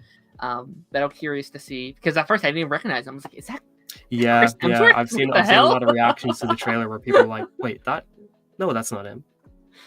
Oh no, it is actually. And then the name pops up and it's like Chris Hemsworth. You're like, oh yeah. That is him. I definitely hope it's something different for him. He can stretch his wings a little bit. I had quite a few reactions like that for different actors the other day. Yeah. Oh yeah. When I got into Scott Pilgrim finally, I saw so good. I saw Brie Larson, freaking Brandon Routh, and Chris Evans. I was like, huh? That film is just like an amalgamation. And them coming back for the anime. Every single person coming back for the anime. I haven't got around to watching it yet. I've been really watch it. It is so good. It is so good. It is so good. I love the movie. I think it's such this. It feels weird to call it like underrated. It was way ahead of its time. It 100% was. If it came out like last year or something, it would have blown up. Like it would have been in everyone's top lists. I feel like. Yeah. I feel like it would have been controversial. I would have felt like it would be attacking things that are now like vegan stuff. People would be attacking that movie if it came out now instead of back then. Back then it was a joke. True. Now it is actually true about our day and age. Yeah, sure. Alrighty, moving on to our next one. We got Joker 2, which was one of my musical. I've had a weird kind of thing with this film because when it was first announced, I was like, all right, we kind of saw this coming. It made a lot of money. We were curious if we were going to get, there's it feels like a real split in the fandom of people like, no, it should not get a sequel. It should just be a standalone thing. A lot of people wanted a sequel. I was kind of in the middle on that of like, I will watch it if it has a sequel, but if it doesn't, I think that's totally okay too. It's just a standalone thing that came out. It won an Oscar and went home, So when it was announced, I was like, all right, we'll see. And then I do think when it was announced to be a musical, I was like, you got me. I'm in. I think what is just most exciting to me is that this is really the first ever comic book movie musical. Like this is really the first of its kind. There's no one has ever attempted something like this. And I think Joker 2 was really kind of the first of its time where it was the first kind of, it really was not a comic book movie. Like it based on comic book characters, but it was not a comic book movie. Yeah. It was, if you take out the characters' names, this doesn't resemble like the comics whatsoever to me. And again, I thought that was really cool. I liked what they did. But so I think this kind of also being the first of its time at being very experimental, and I think movies like this is what comic book movies need more of. Not necessarily this genre, but just of doing stuff for the first time. I think that's what people look for when you see this. We've seen 1,000 Aquaman 2s, 1,000 Blue Beetles, 1,000, Thor Ragnarok, or, we've seen those movies hundreds of times by this point, and I like those genres, but I do think people are looking for the next big thing when you have so many films on this caliber.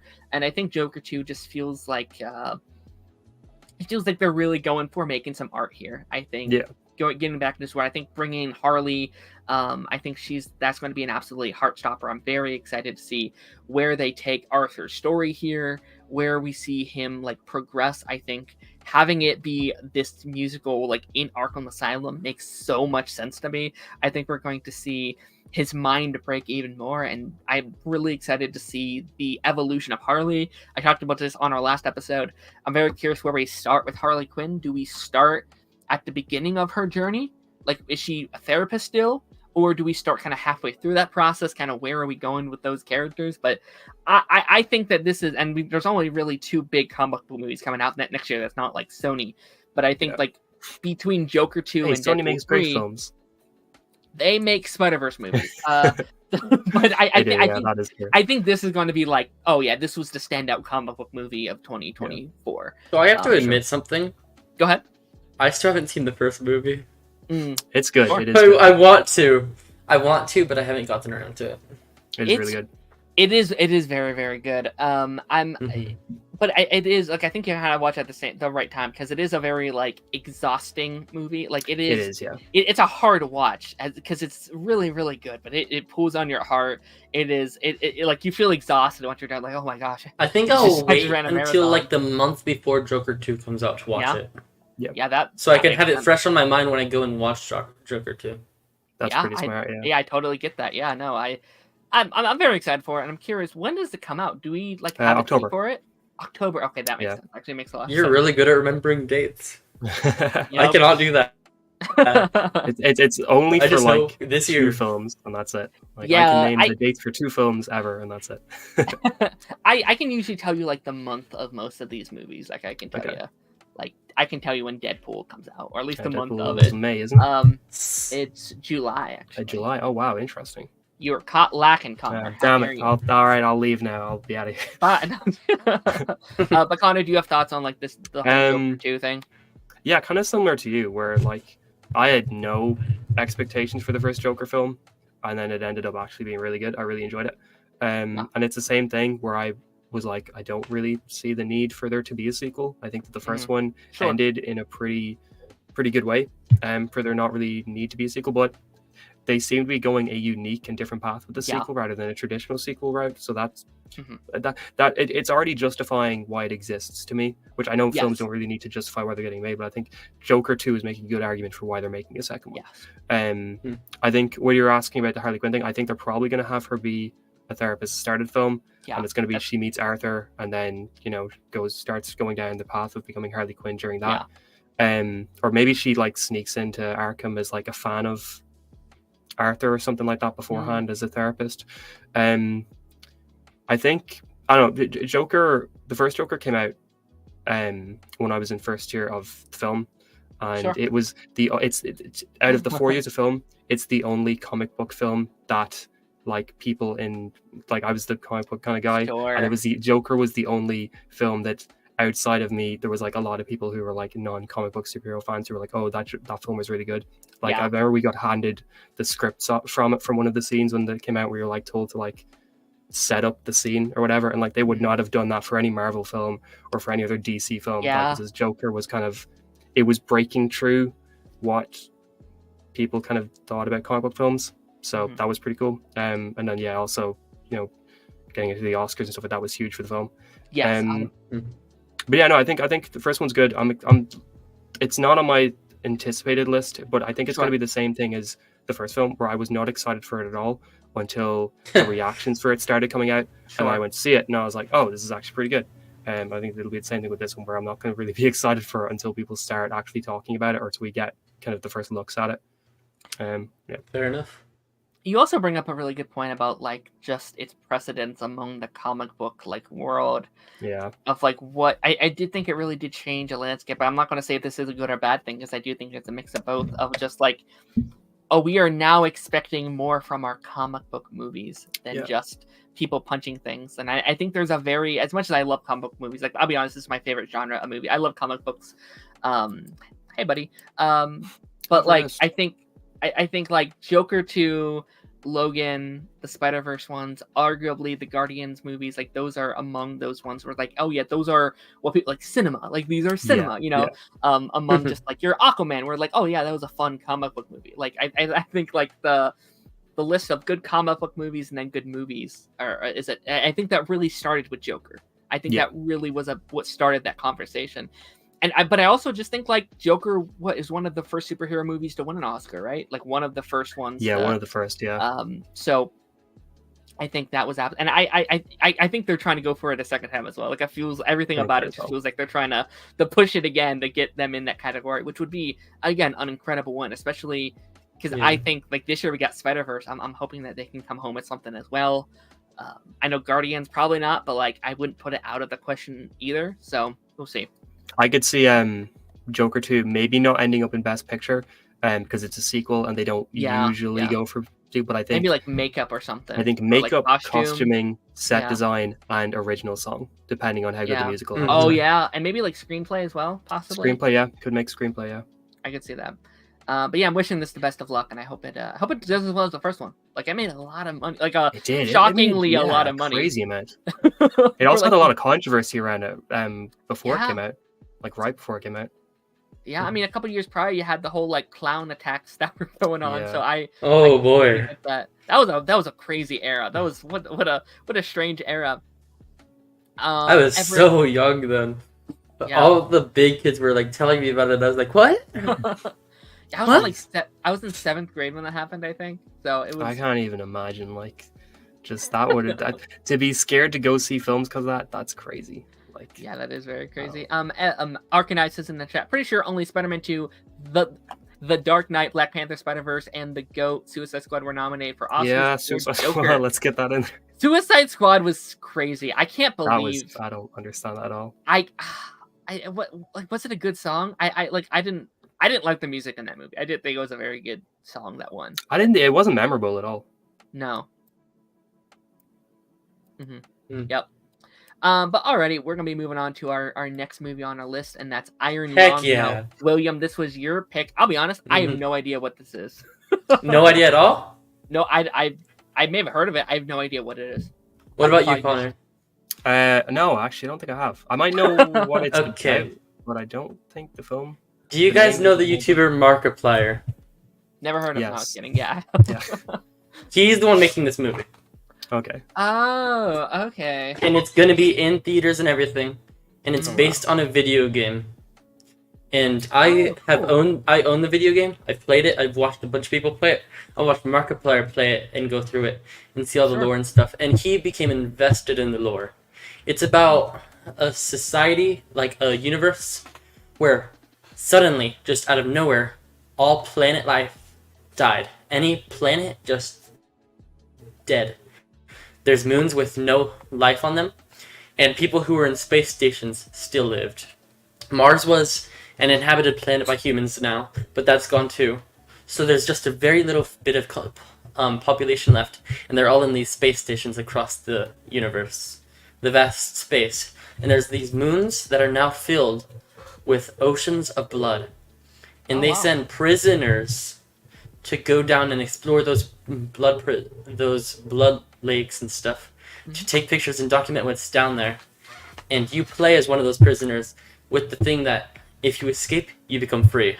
But if you die, they don't care and they'll just send another down there. And you play as a prisoner, you go through and document all these different things. You have to do math and do the coordinates and stuff. It's really cool. And then at the end, in the end, no matter what you do, they always have the monster come and kill you. No matter what. That's how the game is. Wow. That sounds very like film worthy to like adapt into a thing. I totally get why someone would want to make a movie out of that. Yeah. There's 100%. No official release date yet. Okay. But he posted 2 trailers, and on the second one was around the time the FNAF movie came out, and he said, we're almost done filming. This will be coming out very soon. Okay. So no official release date, but it should be in 2024. Yeah, cool. Oh yeah, I hope. I always find it very fascinating when YouTubers kind of jump into like the film space to see kind of their experience of it all. He talked about that. He was like, "I'm doing this because I have an FU attitude. I want to go in there and prove that YouTubers can do this stuff." Yeah, and I know. He also stated that he knows that they're going to win the world record for the most fake blood used in a horror movie ever. Oh wow, that's funny. And he said he looked at the number that's there before, and he said, "We beat that already. We beat that already, and we're not even using dyed water. We're using actual full-on fake blood." That's cool. So that'll be cool. That also just sounds cool because I love when fans of things I love when people that are a fan of a thing make the movie or show on that thing. Yeah, like that's you got completely in contact with the creator of the game, and they're making it together. That's amazing. That sounds incredible. Is it also like Chris Stuckman this year is also like he's got his movie's horror coming out as well, which I don't like horror, but I think I'm going to end up watching because I'm so curious to see what he can do with the movie. Someone who's been like reviewing movies his whole life, and since then he's like, I'm not going to be talking about any bad movies now that I'm in the space. I just don't feel right doing it, which I think is incredible as well. Which I see that a lot. Like a lot of people who get involved in who are YouTubers who get involved in making films, then if they do like end of year lists and stuff like that, they end up stopping doing like top 10 worst films of the year because they're like, 100%. I don't want to do a list where I talk about the worst films. Yeah, and I get that. Like filmmaking is hard. Like you don't. I completely get it. Like you don't want a lot of those guys are your friends as well. Like you're not just exactly roasting your friends and what they made. Like 100%. I totally get that. Something I'm really anticipating for this movie is not actually the movie itself, but what it'll do for the movie area, because this will be like the first ever time an indie game not many people know about gets adapted into a movie. Not a big game franchise people know about, but just one random indie game that this YouTuber really liked and is bringing it to the big screen. If it does well, that'll change everything for video game adaptations. Yeah, no, that's amazing. And I think the best thing a adaptation can do, in my opinion, is it brings people back to the original source. So this is going to bring, I assume, a whole buttload of people being like, I've never even heard of this game. I'm going to go and I'm going to play this game for the first time. Yeah, that's that's amazing, man. I hope this film the best of luck. I'll probably watch it now that you've like really pitched it up for me. This sounds like a lot of fun. I can send you the trailers after this. Yeah, sure. Alrighty, we're gonna be moving on to our next one here, and we have Inside Out 2. Oh yeah, that's coming out next year. Or this year. If you didn't have, yeah, I know. I cannot believe it. It feels like they just announced it and it's here. This is one you had on your list, but it's also on my list as well. And it was on mine. Yeah, that's what I meant. I meant your list and my list. Yeah, I forgot it was coming out. No, I love Inside Out too. Like Inside Out is one of my favorite Pixar movies of all time. I think it's a masterpiece. I think it's absolutely phenomenal. I saw it in the theater when I was like, what, 6th grade? Like it's been a while. And they only just announced it about a year and a half ago. So the fact that it's already kind of here, we have the trailer for it. This trailer was I think it's like the most watched Pixar trailer of all time, which is very insane. There's clearly a hype for this movie. There's obviously been a lot of not controversy, but there's been a lot of back and forth between fans of Pixar the last couple of years of they fell off or whatever you want to say about Pixar. But what's your kind of opinion on this movie? My main thing is that I'm so excited about it because of Inside Out 1, how it affected me. I've always had this issue where, while I love animation, I've always felt disconnected because it doesn't feel as human, because it's not live action. I can't see it like that. But Inside Out 1 was one of the very first animated movies to make me feel something and make me cry in the theater watching it. Sure. And that just makes me even more excited for what Inside Out 2 is going to bring to the table. Yeah, it's been my pitch for years. If they came to me and they're like, hey, you can make any Disney Plus show you want. You can do anything you want. I love the pitch of a Inside Out series, and I love this idea of it's a anthology show where each season follows a different person and inside their head. I think that'd be fascinating. One season would be like a like pregnant woman, and how is she feeling? How are those emotions affected? One can be a 5-year-old or something. One could be someone on like the autism spectrum. Another one could be like someone in like the LGBTQ. Like there's so many different aspects you can go with this, and I almost think Pixar has been sleeping on the franchise because there's so much you can do. That's a really good idea. Not gonna lie, I never even thought about that.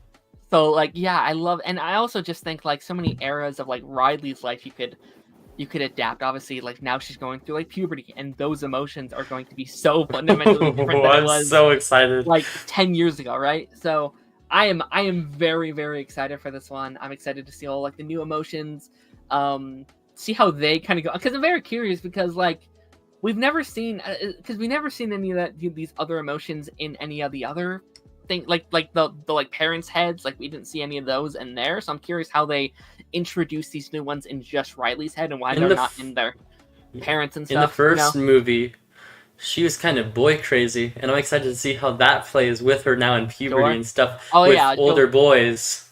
She'll definitely, I think we'll definitely see how her how she's evolved as a person, to see how her tastes have changed and stuff like that. So, I'm very excited. I'm excited for the new trailer. Does it come out? What comes out like June? So we got halfway through the year. Connor, do you have any thoughts on this movie? I really liked the first film. I only seen it once. I saw it a couple years after it came out, but I know I really liked it. I definitely need to rewatch it because I can't remember a whole lot. But I know it's unless it's Toy Story, Pixar is kind of always something that I always watch the new films, but it's always a while after they come out. Like for the last, I think like I've seen Toy Story 3, 4, Incredibles 2, and that's it. That's my thing. And Monsters University, and Finding Nemo. Finding Nemo was the first one I saw in cinema. But like, sure. I would Pixar. I always sorry. I always like watch them like a couple. I don't know, like a year or so after they come out. Like I didn't see like Soul or Turning Red or Outward or any of them until like a year after they came out. Sure. So it'll probably be the same with this. Yeah. But I mean, I'm sure it'll be good. I'm sure I'll enjoy it when I do watch it. Unless it's really good and we yell at you to watch it. Yeah, unless everybody's like, you gotta see this now or you can never watch it again. And I'll be like, all right, I'll go see it. You won't be allowed back on the show, Connor. Won't be allowed back on. No, I'll be banned. No, I mean, I mean, Pixar is probably still my favorite like movie studio. I've always had like, I think they have always, and again, there's a lot of like talk in the last couple of years that they're not what they're used to be, and I personally don't fully agree with that. I think it's weird because I think Pixar just put out too much peak, like in the first 10 years of their careers. They did, yeah. It's literally a masterpiece after a masterpiece after a masterpiece. And these last couple of films, they haven't been masterpieces. I don't think that makes them a bad movie. I just think that puts more of a target on when they're not masterpieces. Like, I think Soul was, I think it was up there with some of their best. But since it wasn't in that, and it's also like nostalgia for people. Like, since it didn't come out when they were younger, it doesn't. But I think Soul is right up there with your Toy Stories and your Inside Outs and stuff like that. So, the only movie in the last 5 or so years I didn't love was like the like Lightyear. I wasn't a fan of that, but like everything else I really, really enjoyed. Did you guys hear the funny thing that happened with Inside Out 2 on Twitter? What's that? You know, Discussing Film, that account?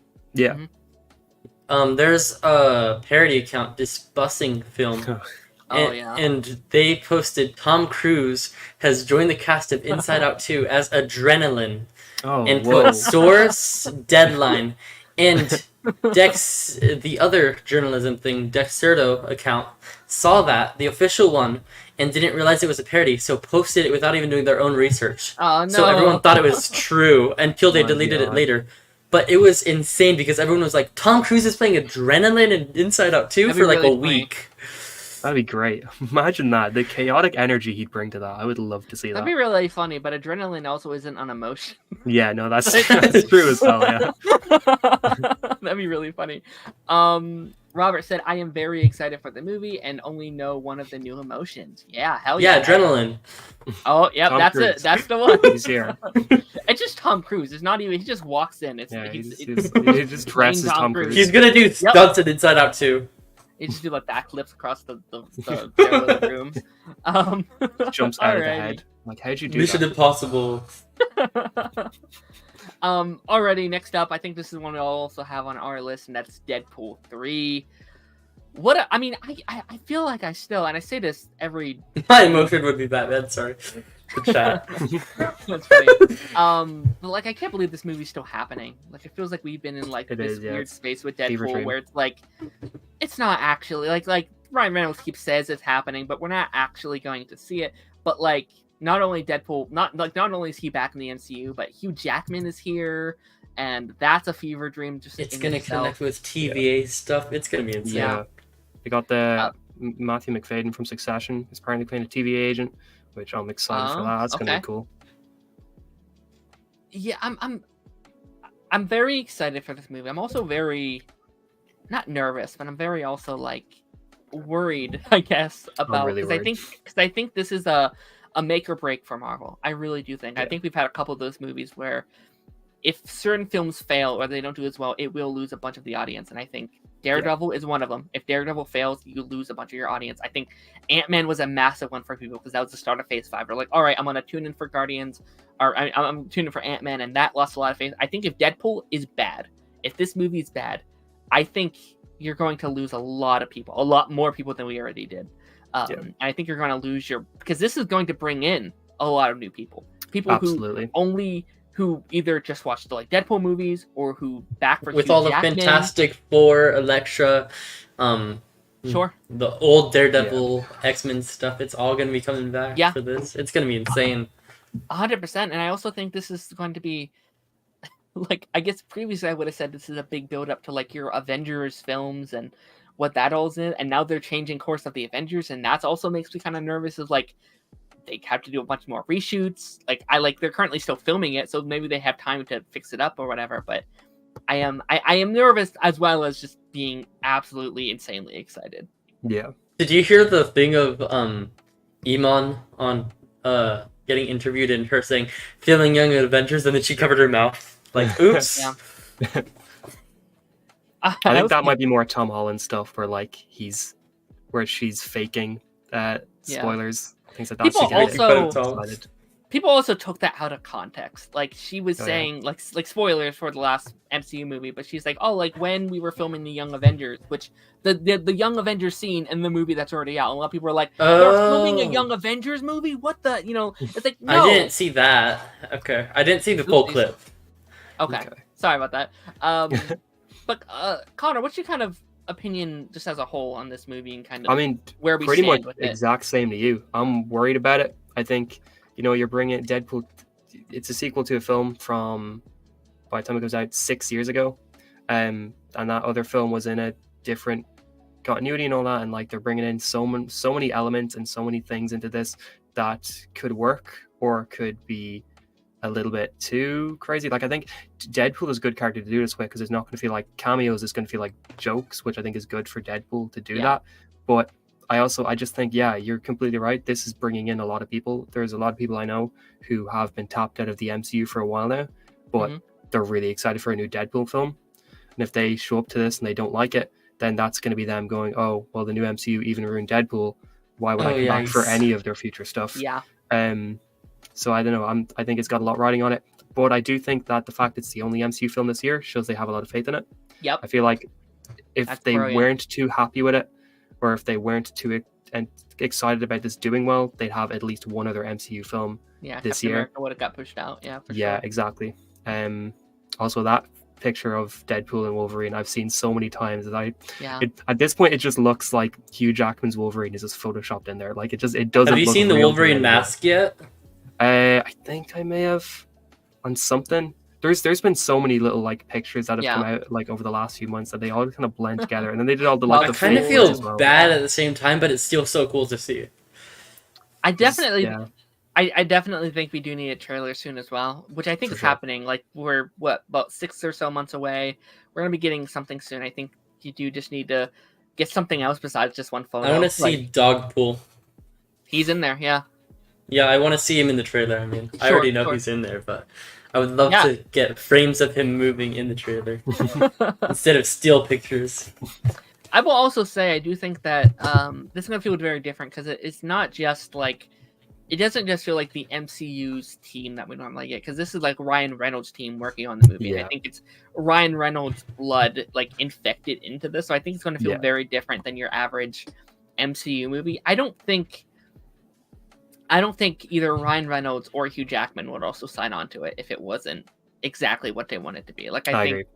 I think Ryan Reynolds sat down with you and it's like, hey, this is what I have planned. I want this and this and this. It feels like it's going to be a lot more kind of on its, like, weirdly enough, like it's a multiverse movie. It's going to set up Kang and stuff, but it also feels like it's going to be very on its own as far as what they're doing with the movie. Yeah. So that gives me a lot of hope as well. So I think Feige probably like, or whoever it was like directing this part of the MCU was like, came up to them and was like, hey, here's a bunch of things we would like to do in future MCU films. How would you feel about some way incorporating them into Deadpool 3? And they're like, well, we've got this story we want to tell, but this could actually really work with that if we tied it all together. Sure, 100%. 100%. Mater says, I am surprised Hugh Jackman came back after all the iron poisoning he got for doing it before. Really? Are we He got iron poisoning? I had not heard about that. Neither did I. No. But it was super dangerous. I mean, just in general, were you shocked that he came back at all? Because it feels like he had like 5 movies where it's like, this is the final one, and it still has not been that. I'm not shocked. I'm not surprised. I'm not shocked just because Ryan Reynolds is the one bringing him back. Yeah. That makes sense to me. If it was anyone else other than Ryan Reynolds asking him to come back, I don't think he would have. Yeah. Like it had like what he did, like Days of Future Past was kind of like his goodbye, and then we did Logan. Now we're doing it again, and I'll be honest, I kind of think he's in Secret Wars as well. Like I think if you get him back, I think everybody's in Secret Wars. I think everyone. If you get him back in the MCU, you just do get him in Secret Wars, pair him with Toby or like whatever, right? Like I think you definitely do that. Yeah. At this point, I don't think anybody's finished.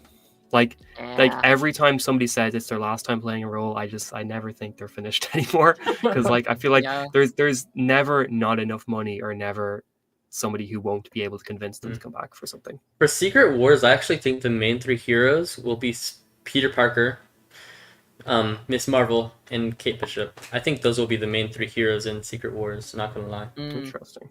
Okay. Alrighty, let's move on to, because we still got quite a few left, so we get through some of these. Alright, this was my next pick. I saw you talk about this on Twitter. Yeah, so this is the Winnie the Pooh prequel movie. We talked about Pooh at like beginning of the movie and how much I've kind of disliked what a lot of people have been doing with like the Winnie the Pooh franchise. Obviously, you had the Blood and Honey. We had like 2 different like video game that like don't honor them. We have the show that's coming out where it's like Christopher Robin gets on drugs and he imagines all his friends from the 100 different. Like there's so many of these, and this feels like about the video game of Winnie's Hole.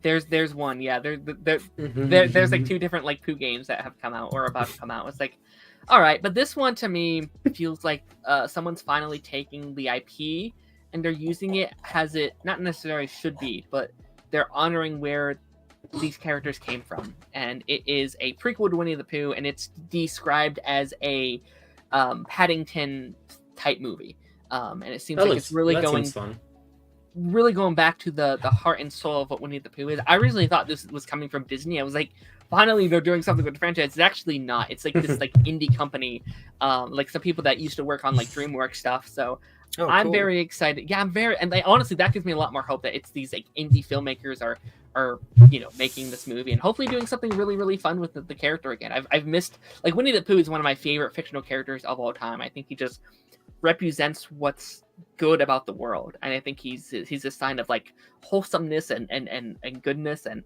I've missed getting stuff with the character. We haven't had like feels like a good Winnie the Pooh thing since like Christopher Robin in like 2017. So I'm very excited for this. This is probably one that no one else has any opinions on, but I wanted to throw it on my list. Anyone else have any thoughts, or are we my like only real exposure to this franchise, I guess, or like these characters was just the Piglet film being like one of my favorite films as a child. Other than that, though, big movie. Yeah, I had it on DVD and everything. I was so I watched that over and over again as a kid. Man, it's so good. I like really Eeyore. I think Eeyore is funny. Eeyore's fun. Yeah. I just love these. That's characters. His name, right? It is. Yeah. I would recommend the Christopher Robin movie from 2017. The one with Ewan McGregor? I do want to watch that, actually, yeah. I've been interested in that. I think it's single-handedly the most wholesome movie I've ever seen. Like, it is really? so adorable. It's so good. You seen Paddington? A long time ago. I've seen the first one a very long time ago. I haven't seen the sequel. Speaking of which, no one put Paddington on their list. Either. But Paddington 3 comes out this year. Yeah, apparently. Paddington 3 comes out in the spring, I think. Really? I'm pretty positive. Oh, yeah, it's like Paddington in Peru or something like that. Mm-hmm. Yeah.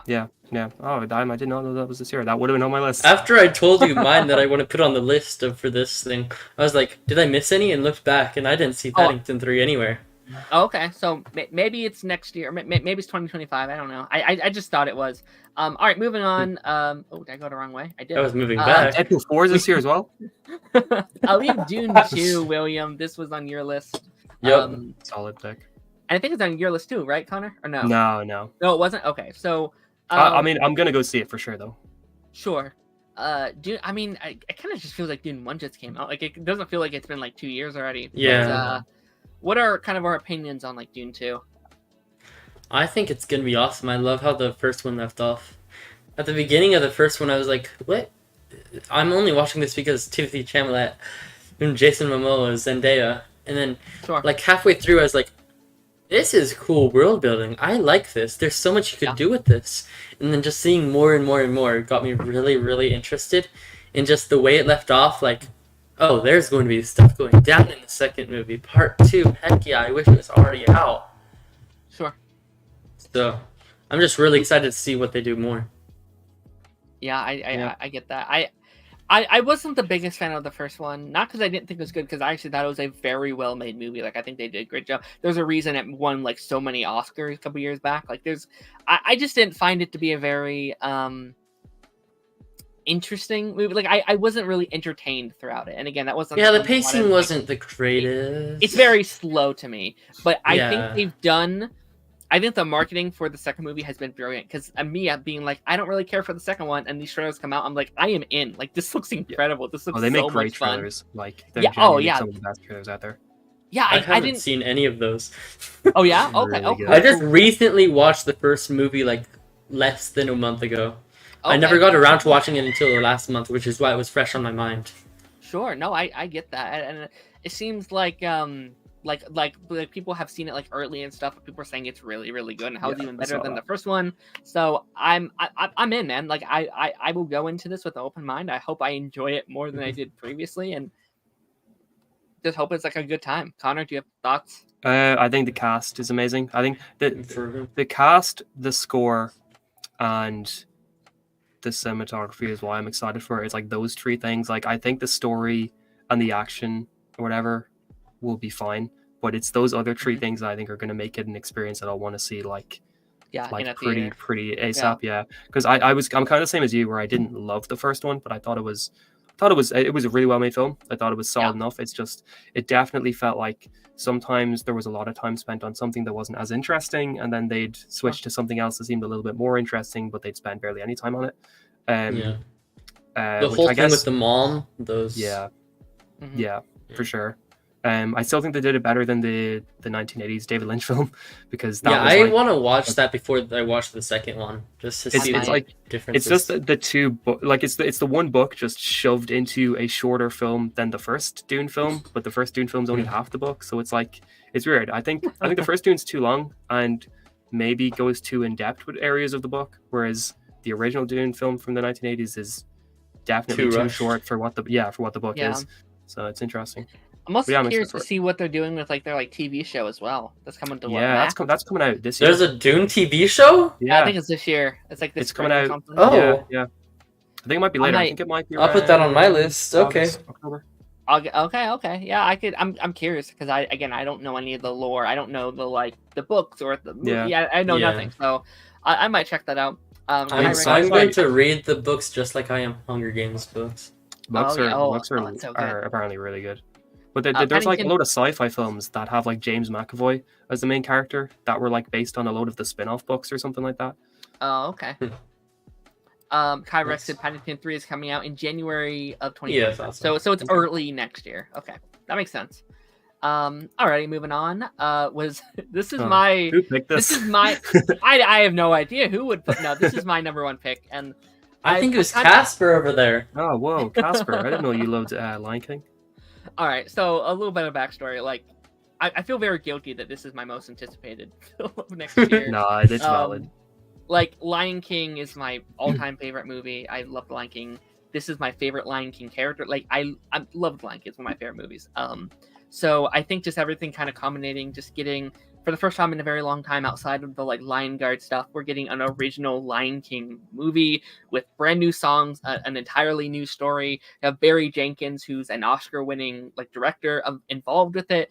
And I think, my issues with these like live-action Disney movies have been that either they adapt them just like they're just straight adaptations from the animated movies, and they don't take any risks, they don't do anything new with it. But this is a completely new story. They can literally, this is a director that was literally able to do basically outside of it affecting the canon of the rest of the movies, do whatever he wanted with this movie, right? You have full creative control basically, and that makes me very, very excited to see what we do with this movie. Again, original music, just the fact that we get new Lion King music this year is enough to make me just new original good Disney stuff is good at all. Yeah. Oh man. After Wish, I'm hungry for anything. Wish was bad. Wish. I did not like Wish. Bad. Wish made me sad. We had all new music, and half of them were not good. That was rough. It felt like a Gotcha Life music video. It felt like Wish felt like you got people trying to make Disney music. Like I felt people that were trying to make. Like they were trying to make iconic Disney music, and they failed on almost every one of them, which is very disappointing because this was their 100th movie, this was their big anniversary film, and it didn't. I don't know, wasn't a huge fan of it. But do you guys have especially the ending when they tried connecting it to Disney stuff all over? That was not good to me. I actually liked I like the credit thing, like the final scene in the movie where it's like, oh, this is like. He wants to like inspire a whole thing, and he's the one that writes the song. Like I actually really enjoyed that part, but like the rest of it, I was like, I don't know. I think connecting them to other Disney properties would have been cool if it was a good movie. Yeah. Do you guys have any thoughts on like this one? Like Connor, you said you hate every Lion King movie ever made. I hate every single one of them, and I wish they were erased from existence now. I've seen all of them. I've seen all the anime ones. I saw the 2019 one in cinemas. Yeah. And my opinion on every single one of them is that was just fine. I kind of don't really have much more of like an opinion on them than that. I know I never had a connection to them, but they're very iconic characters. I think that. It makes sense for there to be a movie about Mufasa. Like it's one of the most iconic film characters of all time. So I'm a little afraid. Sorry. Go ahead. Sorry. The main thing I know about the whole Lion King Disney stuff is I find it so funny that after Lion King came out, Disney tried copywriting the term Hakuna Matata. Oh wow. Oh yeah. They actually tried doing it and failed. Wow. I did not know that either. I am a little concerned because again, I love that they're doing a prequel to this. I think it makes a lot of sense. I would have rather they just started with this than doing the 2019 one because I was not a fan of the 2019 one. I would just do an animated version of this movie. Like I don't know, it doesn't need to be live action. I would much prefer they went back. Whatever. I am a little. That'd be really cool. Like the same art style as the old ones doing this. Yeah, one. no, that'd be incredible. And I think it would do a lot better as well. Yeah. It's fine. I'm a little concerned that they've said we wouldn't mind doing a cinematic universe. It's it's Lion King. Don't do it. We could have a whole slate of movies. I was like, no, it's Lion King. You don't need to do that with Lion King. It's like Simba the movie. Simba the movie. What are you doing here? Scar the no, I don't. I'm fine with Hakuna Matata the movie. That's how they'll copyright it. I'm fine with doing some sequels, but I think like going in being hey, we want to do a whole bunch of these. I hate that idea. I truly do. Yeah. For sure. But I'm also sad it went from June to December as well. Oh wow! So I gotta wait I know we gotta wait an entire year, but it's fine. At least it's coming out this year. All right, we're on our final 2 picks today, and next up we have Rebel Moon 2.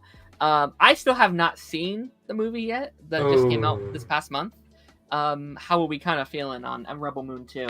When I went into it, I thought it was gonna be like Dune again, but it was not at all. It was such a cool, expansive world, and the pacing was perfect. At every single turn, I felt like, this is really cool. This is really cool. This is really cool. That is an awesome character. This is awesome world building. Everything was done so well. I've always been a big person on saying, I think Zack Snyder is a really good movie creator. I think he's a really bad superhero movie creator. And this is proof of that, in my opinion. Because this was one of the greatest movies I watched in 2023, by far. Wow. I mean, Connor, as like a Snyder, like a fan of like the Snyder stuff. I lead the Snyder cult. Let's go. No. Yeah, no. I mean, I love Man of Steel. I love Batman v Superman. I love Justice League. I think they're all great. I watched the first half of Rebel Moon, and I stopped because then all that stuff started coming out where he was saying that he's going to bring out his director's cut, which is the real definitive way to watch the film early this year. So I kind of just thought, why am I watching this version if the definitive version is coming out in like a month? So I'm just going to wait. I'm going to watch that version when it comes out. But no, I think what I watched was pretty cool. It definitely feels like a really lived in world already. And I love new sci-fi worlds. I think like there needs to be more sci-fi films and more sci-fi worlds created every year, and I think that this is a really cool and interesting one. It's got a really cool cast. It reminded, like, what I saw kind of reminded me a little bit of like the world building of the creator, kind of. So I'm interested to finish it when the definitive version of the film comes out, I guess. And then out of all the many, no, go ahead. Out of all the many characters they introduced, there was only one singular character I didn't like. And I think that's just an impressive thing to me, because normally there's like at least 3 characters in anything I watch that I like. I don't really like them. That's very true. I think it's gonna be weird because like the director's cut, I guess, is gonna be out in February, and then the second film is out in April, isn't it? What's the change with the director's cut? I think it's just an extra hour. I think he had to cut it down from 3 hours to 2 hours because of Netflix. Yeah. Oh, I will watch that. Okay. I just don't know why. I feel like when you make, like, it feels like this was like a really a Netflix thing. It was like, this is what we want your movie to be, and then this other one is like, no, this is my true movie. And I hate. He's done this like before. Like he's gone through this so many times. Snyder is the director's cut guy. Yeah, this is the 4th time I remember. Like, it's Watchmen, Batman v Superman, Justice League, and now this. I wish he could just like start his own studio and just be like, I'm doing whatever the fuck I want. Like I am starting to really hate directors. Not like I think in theory they're really cool, but like I don't know. I just wish he could have made the movie he wants to make. And I'm kind of with you. I don't know. I kind of want to watch both just for me to be able to like compare the 2 movies, but also do I want to watch like 5 hours of this thing? Like I don't know if I want to spend all that time on Rebel Moon. No, that's very fair. I'm also just, I know you're a big like Snyder like DC fan, but like I'm very happy we can kind of move on from all this. At least hopefully. Yeah. Obviously his fans aren't going to shut up, but like the like toxic fans, I mean, like they're not going to shut up, and I'm hoping we can move some of that over there now. They can love this new universe he has, and then DC can now start their new era of things, hopefully fresher than we were previously. Probably not, but. Agree. I think that era, like he's finally come out and said, yeah, I'm like, it's over. Like it's done. Like my experience with DC, it's done now. Yeah. Like this is what I want to do now. Like this Rebel Moon universe is what I want to focus on. Yeah. And it like this is already the 2nd movie in, right? Because there's the zombie movie he did a couple years ago. That's part of this world, which is kind of a weird choice to me, but it is a bit weird. It's part of the world. Apparently, it's like part of the same universe or whatever. Is it Army of the Dead? Is that what it's called? Yeah, something like that. And there's a sequel to that coming too, I think. So yeah, they've got TV shows, I think. Oh wow, okay. Yeah. I wonder if they'll ever like cross over or anything. Like that'd be kind of a weird. I wonder if it'll be like the same actor or actress shows up in Rebel Moon, and it's like it's a descendant of them. I could see that. Sure. Also, the director's cut is rated R apparently, which is interesting. Cool. Oh, okay. Cool. I might not be able to watch it then. If it's on Netflix, is it going to be on Netflix? Yeah, it is. Yeah, I'd say so. Oh boy. On Netflix. Okay, I'll find some way to watch it. Alrighty, and our last one here, the final film, and this is one I had on my list. That's Ghostbusters Frozen that's Empire. pretty soon, isn't it? It's April, I think. Okay, April, cool. March. It's like next couple months. I love the Ghostbusters. I'm a huge fan of that world. I binged the first two in COVID. I still haven't seen the 2016 one. And then Afterlife I adored. I know a lot of people kind of I think a lot of people loved it. A lot of people also didn't love it. I was a huge fan. I thought they did a very good job kind of bringing this franchise into the present while respecting the past, but also honoring this new generation. And this next one just kind of seems like a bit of everything we want. It seems like this new original Ghostbuster story while bringing on obviously all these new actors, but also bringing back all the original actors. They're all here this time. They all have a big supporting part in the story. Yeah. I haven't seen any of the new movies, so I'm completely... I don't know. Yeah, and I also just think I love the atmosphere of this new trailer. I like Frozen Empire is such a cool concept. I think it's such a fun way to... It's not just, we're bringing this franchise back one more time. They're just making a Ghostbuster movie. They're making this new kind of one-off Ghostbuster movie about this really cool frozen ghost. This ghost with these cold powers, and I think that's just a really really fun concept. It just kind of feels like again, the last two felt like they were these are these big the 2016 one was their way to try to bring back the franchise and do a whole new thing with it. The last one felt like they were also bringing it back, but also wrapping up the old stuff. This is the first one since the second Ghostbusters where it feels like we're just making a Ghostbusters movie. There's nothing. It's not like the final one or a new. It's just a Ghostbusters movie again. I think that's really really cool, and I'm really excited to see what they do with it. I'm just wanting a fun Ghostbusters movie with this one, and all the actors are bringing in for this one, Patton Oswalt and stuff like that. I think it's all very very cool. So I'm excited. Connor, do you have any thoughts on? Well, going off what you said about how they're just making a Ghostbusters film, I think a lot of franchises need to start doing that sort of thing. Where when they come back with a new film, they're not coming back to do a big, this is the last one. Last. Yeah, every 5 years doing this is one last hurrah sort of thing. No, just come back every 5 years with a new film. Just make it in this universe. Just make it in the spirit of the films. I'm a big fan of the original two. I think the original two are really good. I watched 2016 when I thought I can't remember what I thought. I don't think I liked it. I didn't see Afterlife. So I probably will see Frozen Empire eventually, but I'll binge through them. I need to see Afterlife first. Yeah, I'll probably binge through them as well. I'll probably rewatch the first two and then do Afterlife and then do Frozen Empire. But yeah, I'll see it eventually. Just probably not for a while. Probably not around when it comes out. Sure. Yeah, no, I totally get that.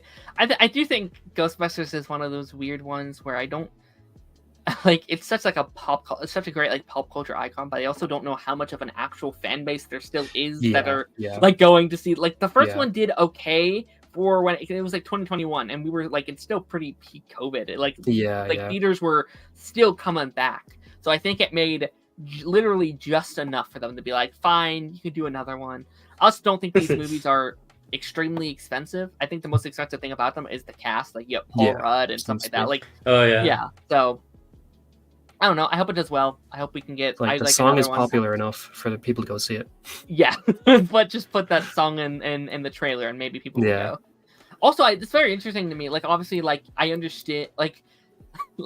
The last two were neither one of them were Halloween movies. They were both blockbuster summer movies, which is very interesting. Which I obviously with what this movie is being ice and cold, it makes totally sense why it's summer. People can go and feel like they're cooling off or whatever. But I do hope if we get a third one, it is more a Halloween vibe with it. I hope it comes out in October. I feel like it'd do a lot better in October as well. Yeah, I think so as well. Also, I feel like October. Well, no, I guess April's not really that packed for films anyway. Yeah, I think it'll do okay. I think if they market it correctly and there's not too much around it, it'll do all right. Nice. But that's the last film we have here. Do you guys have any other things that you would like to mention? I have 3 honorable mentions. Okay, go for it. None of them have release dates, but number 1, Frozen 3, number 2, Frozen 4, because they're doing a Hunger Games thing where it's a part 1, part 2, and I think that's really cool.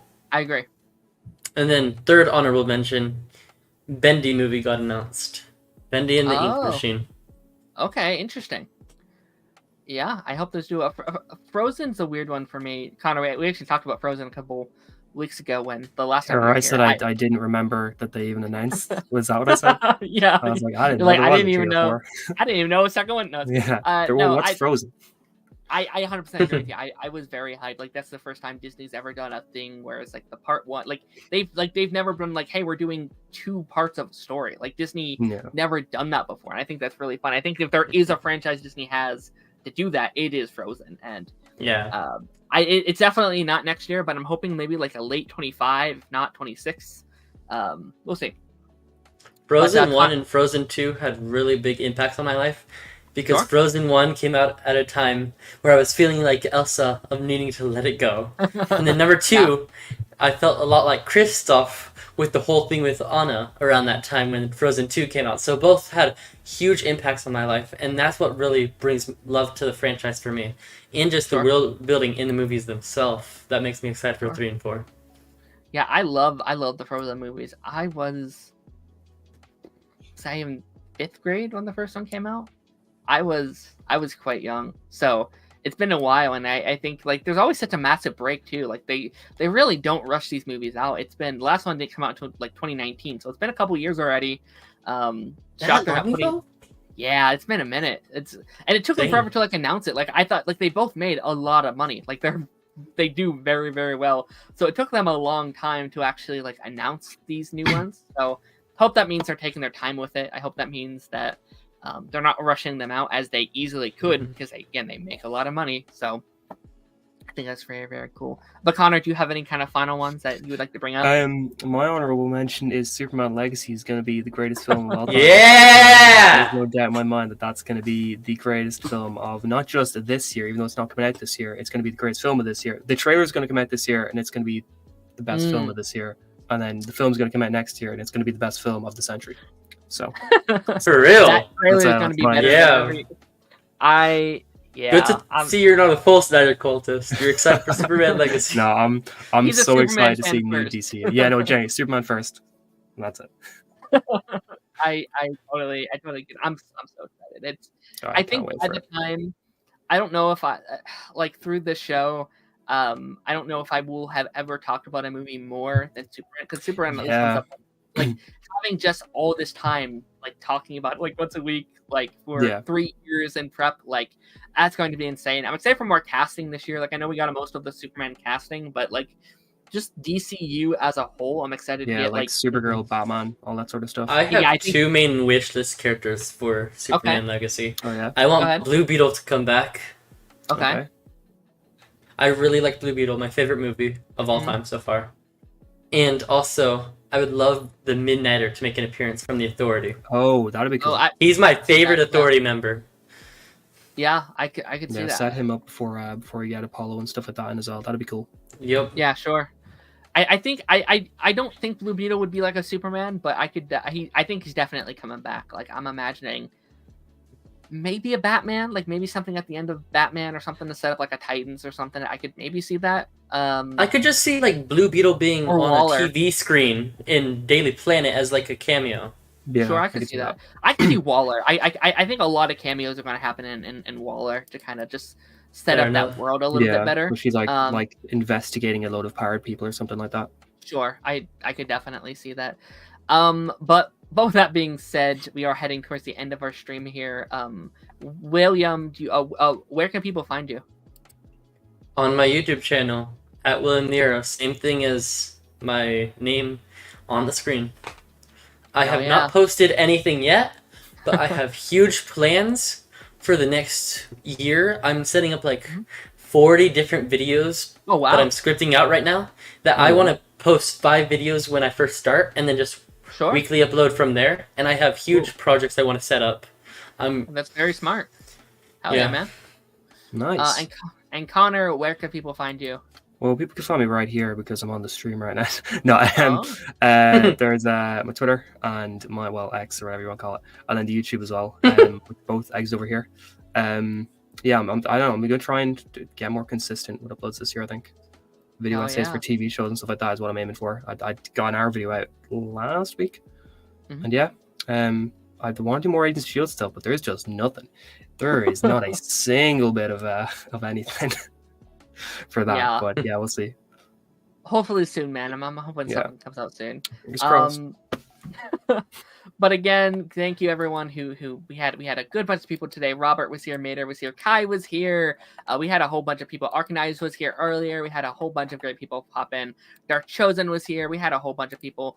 But guys, without further ado, I will see you guys on the flip side. Bye-bye. Bye.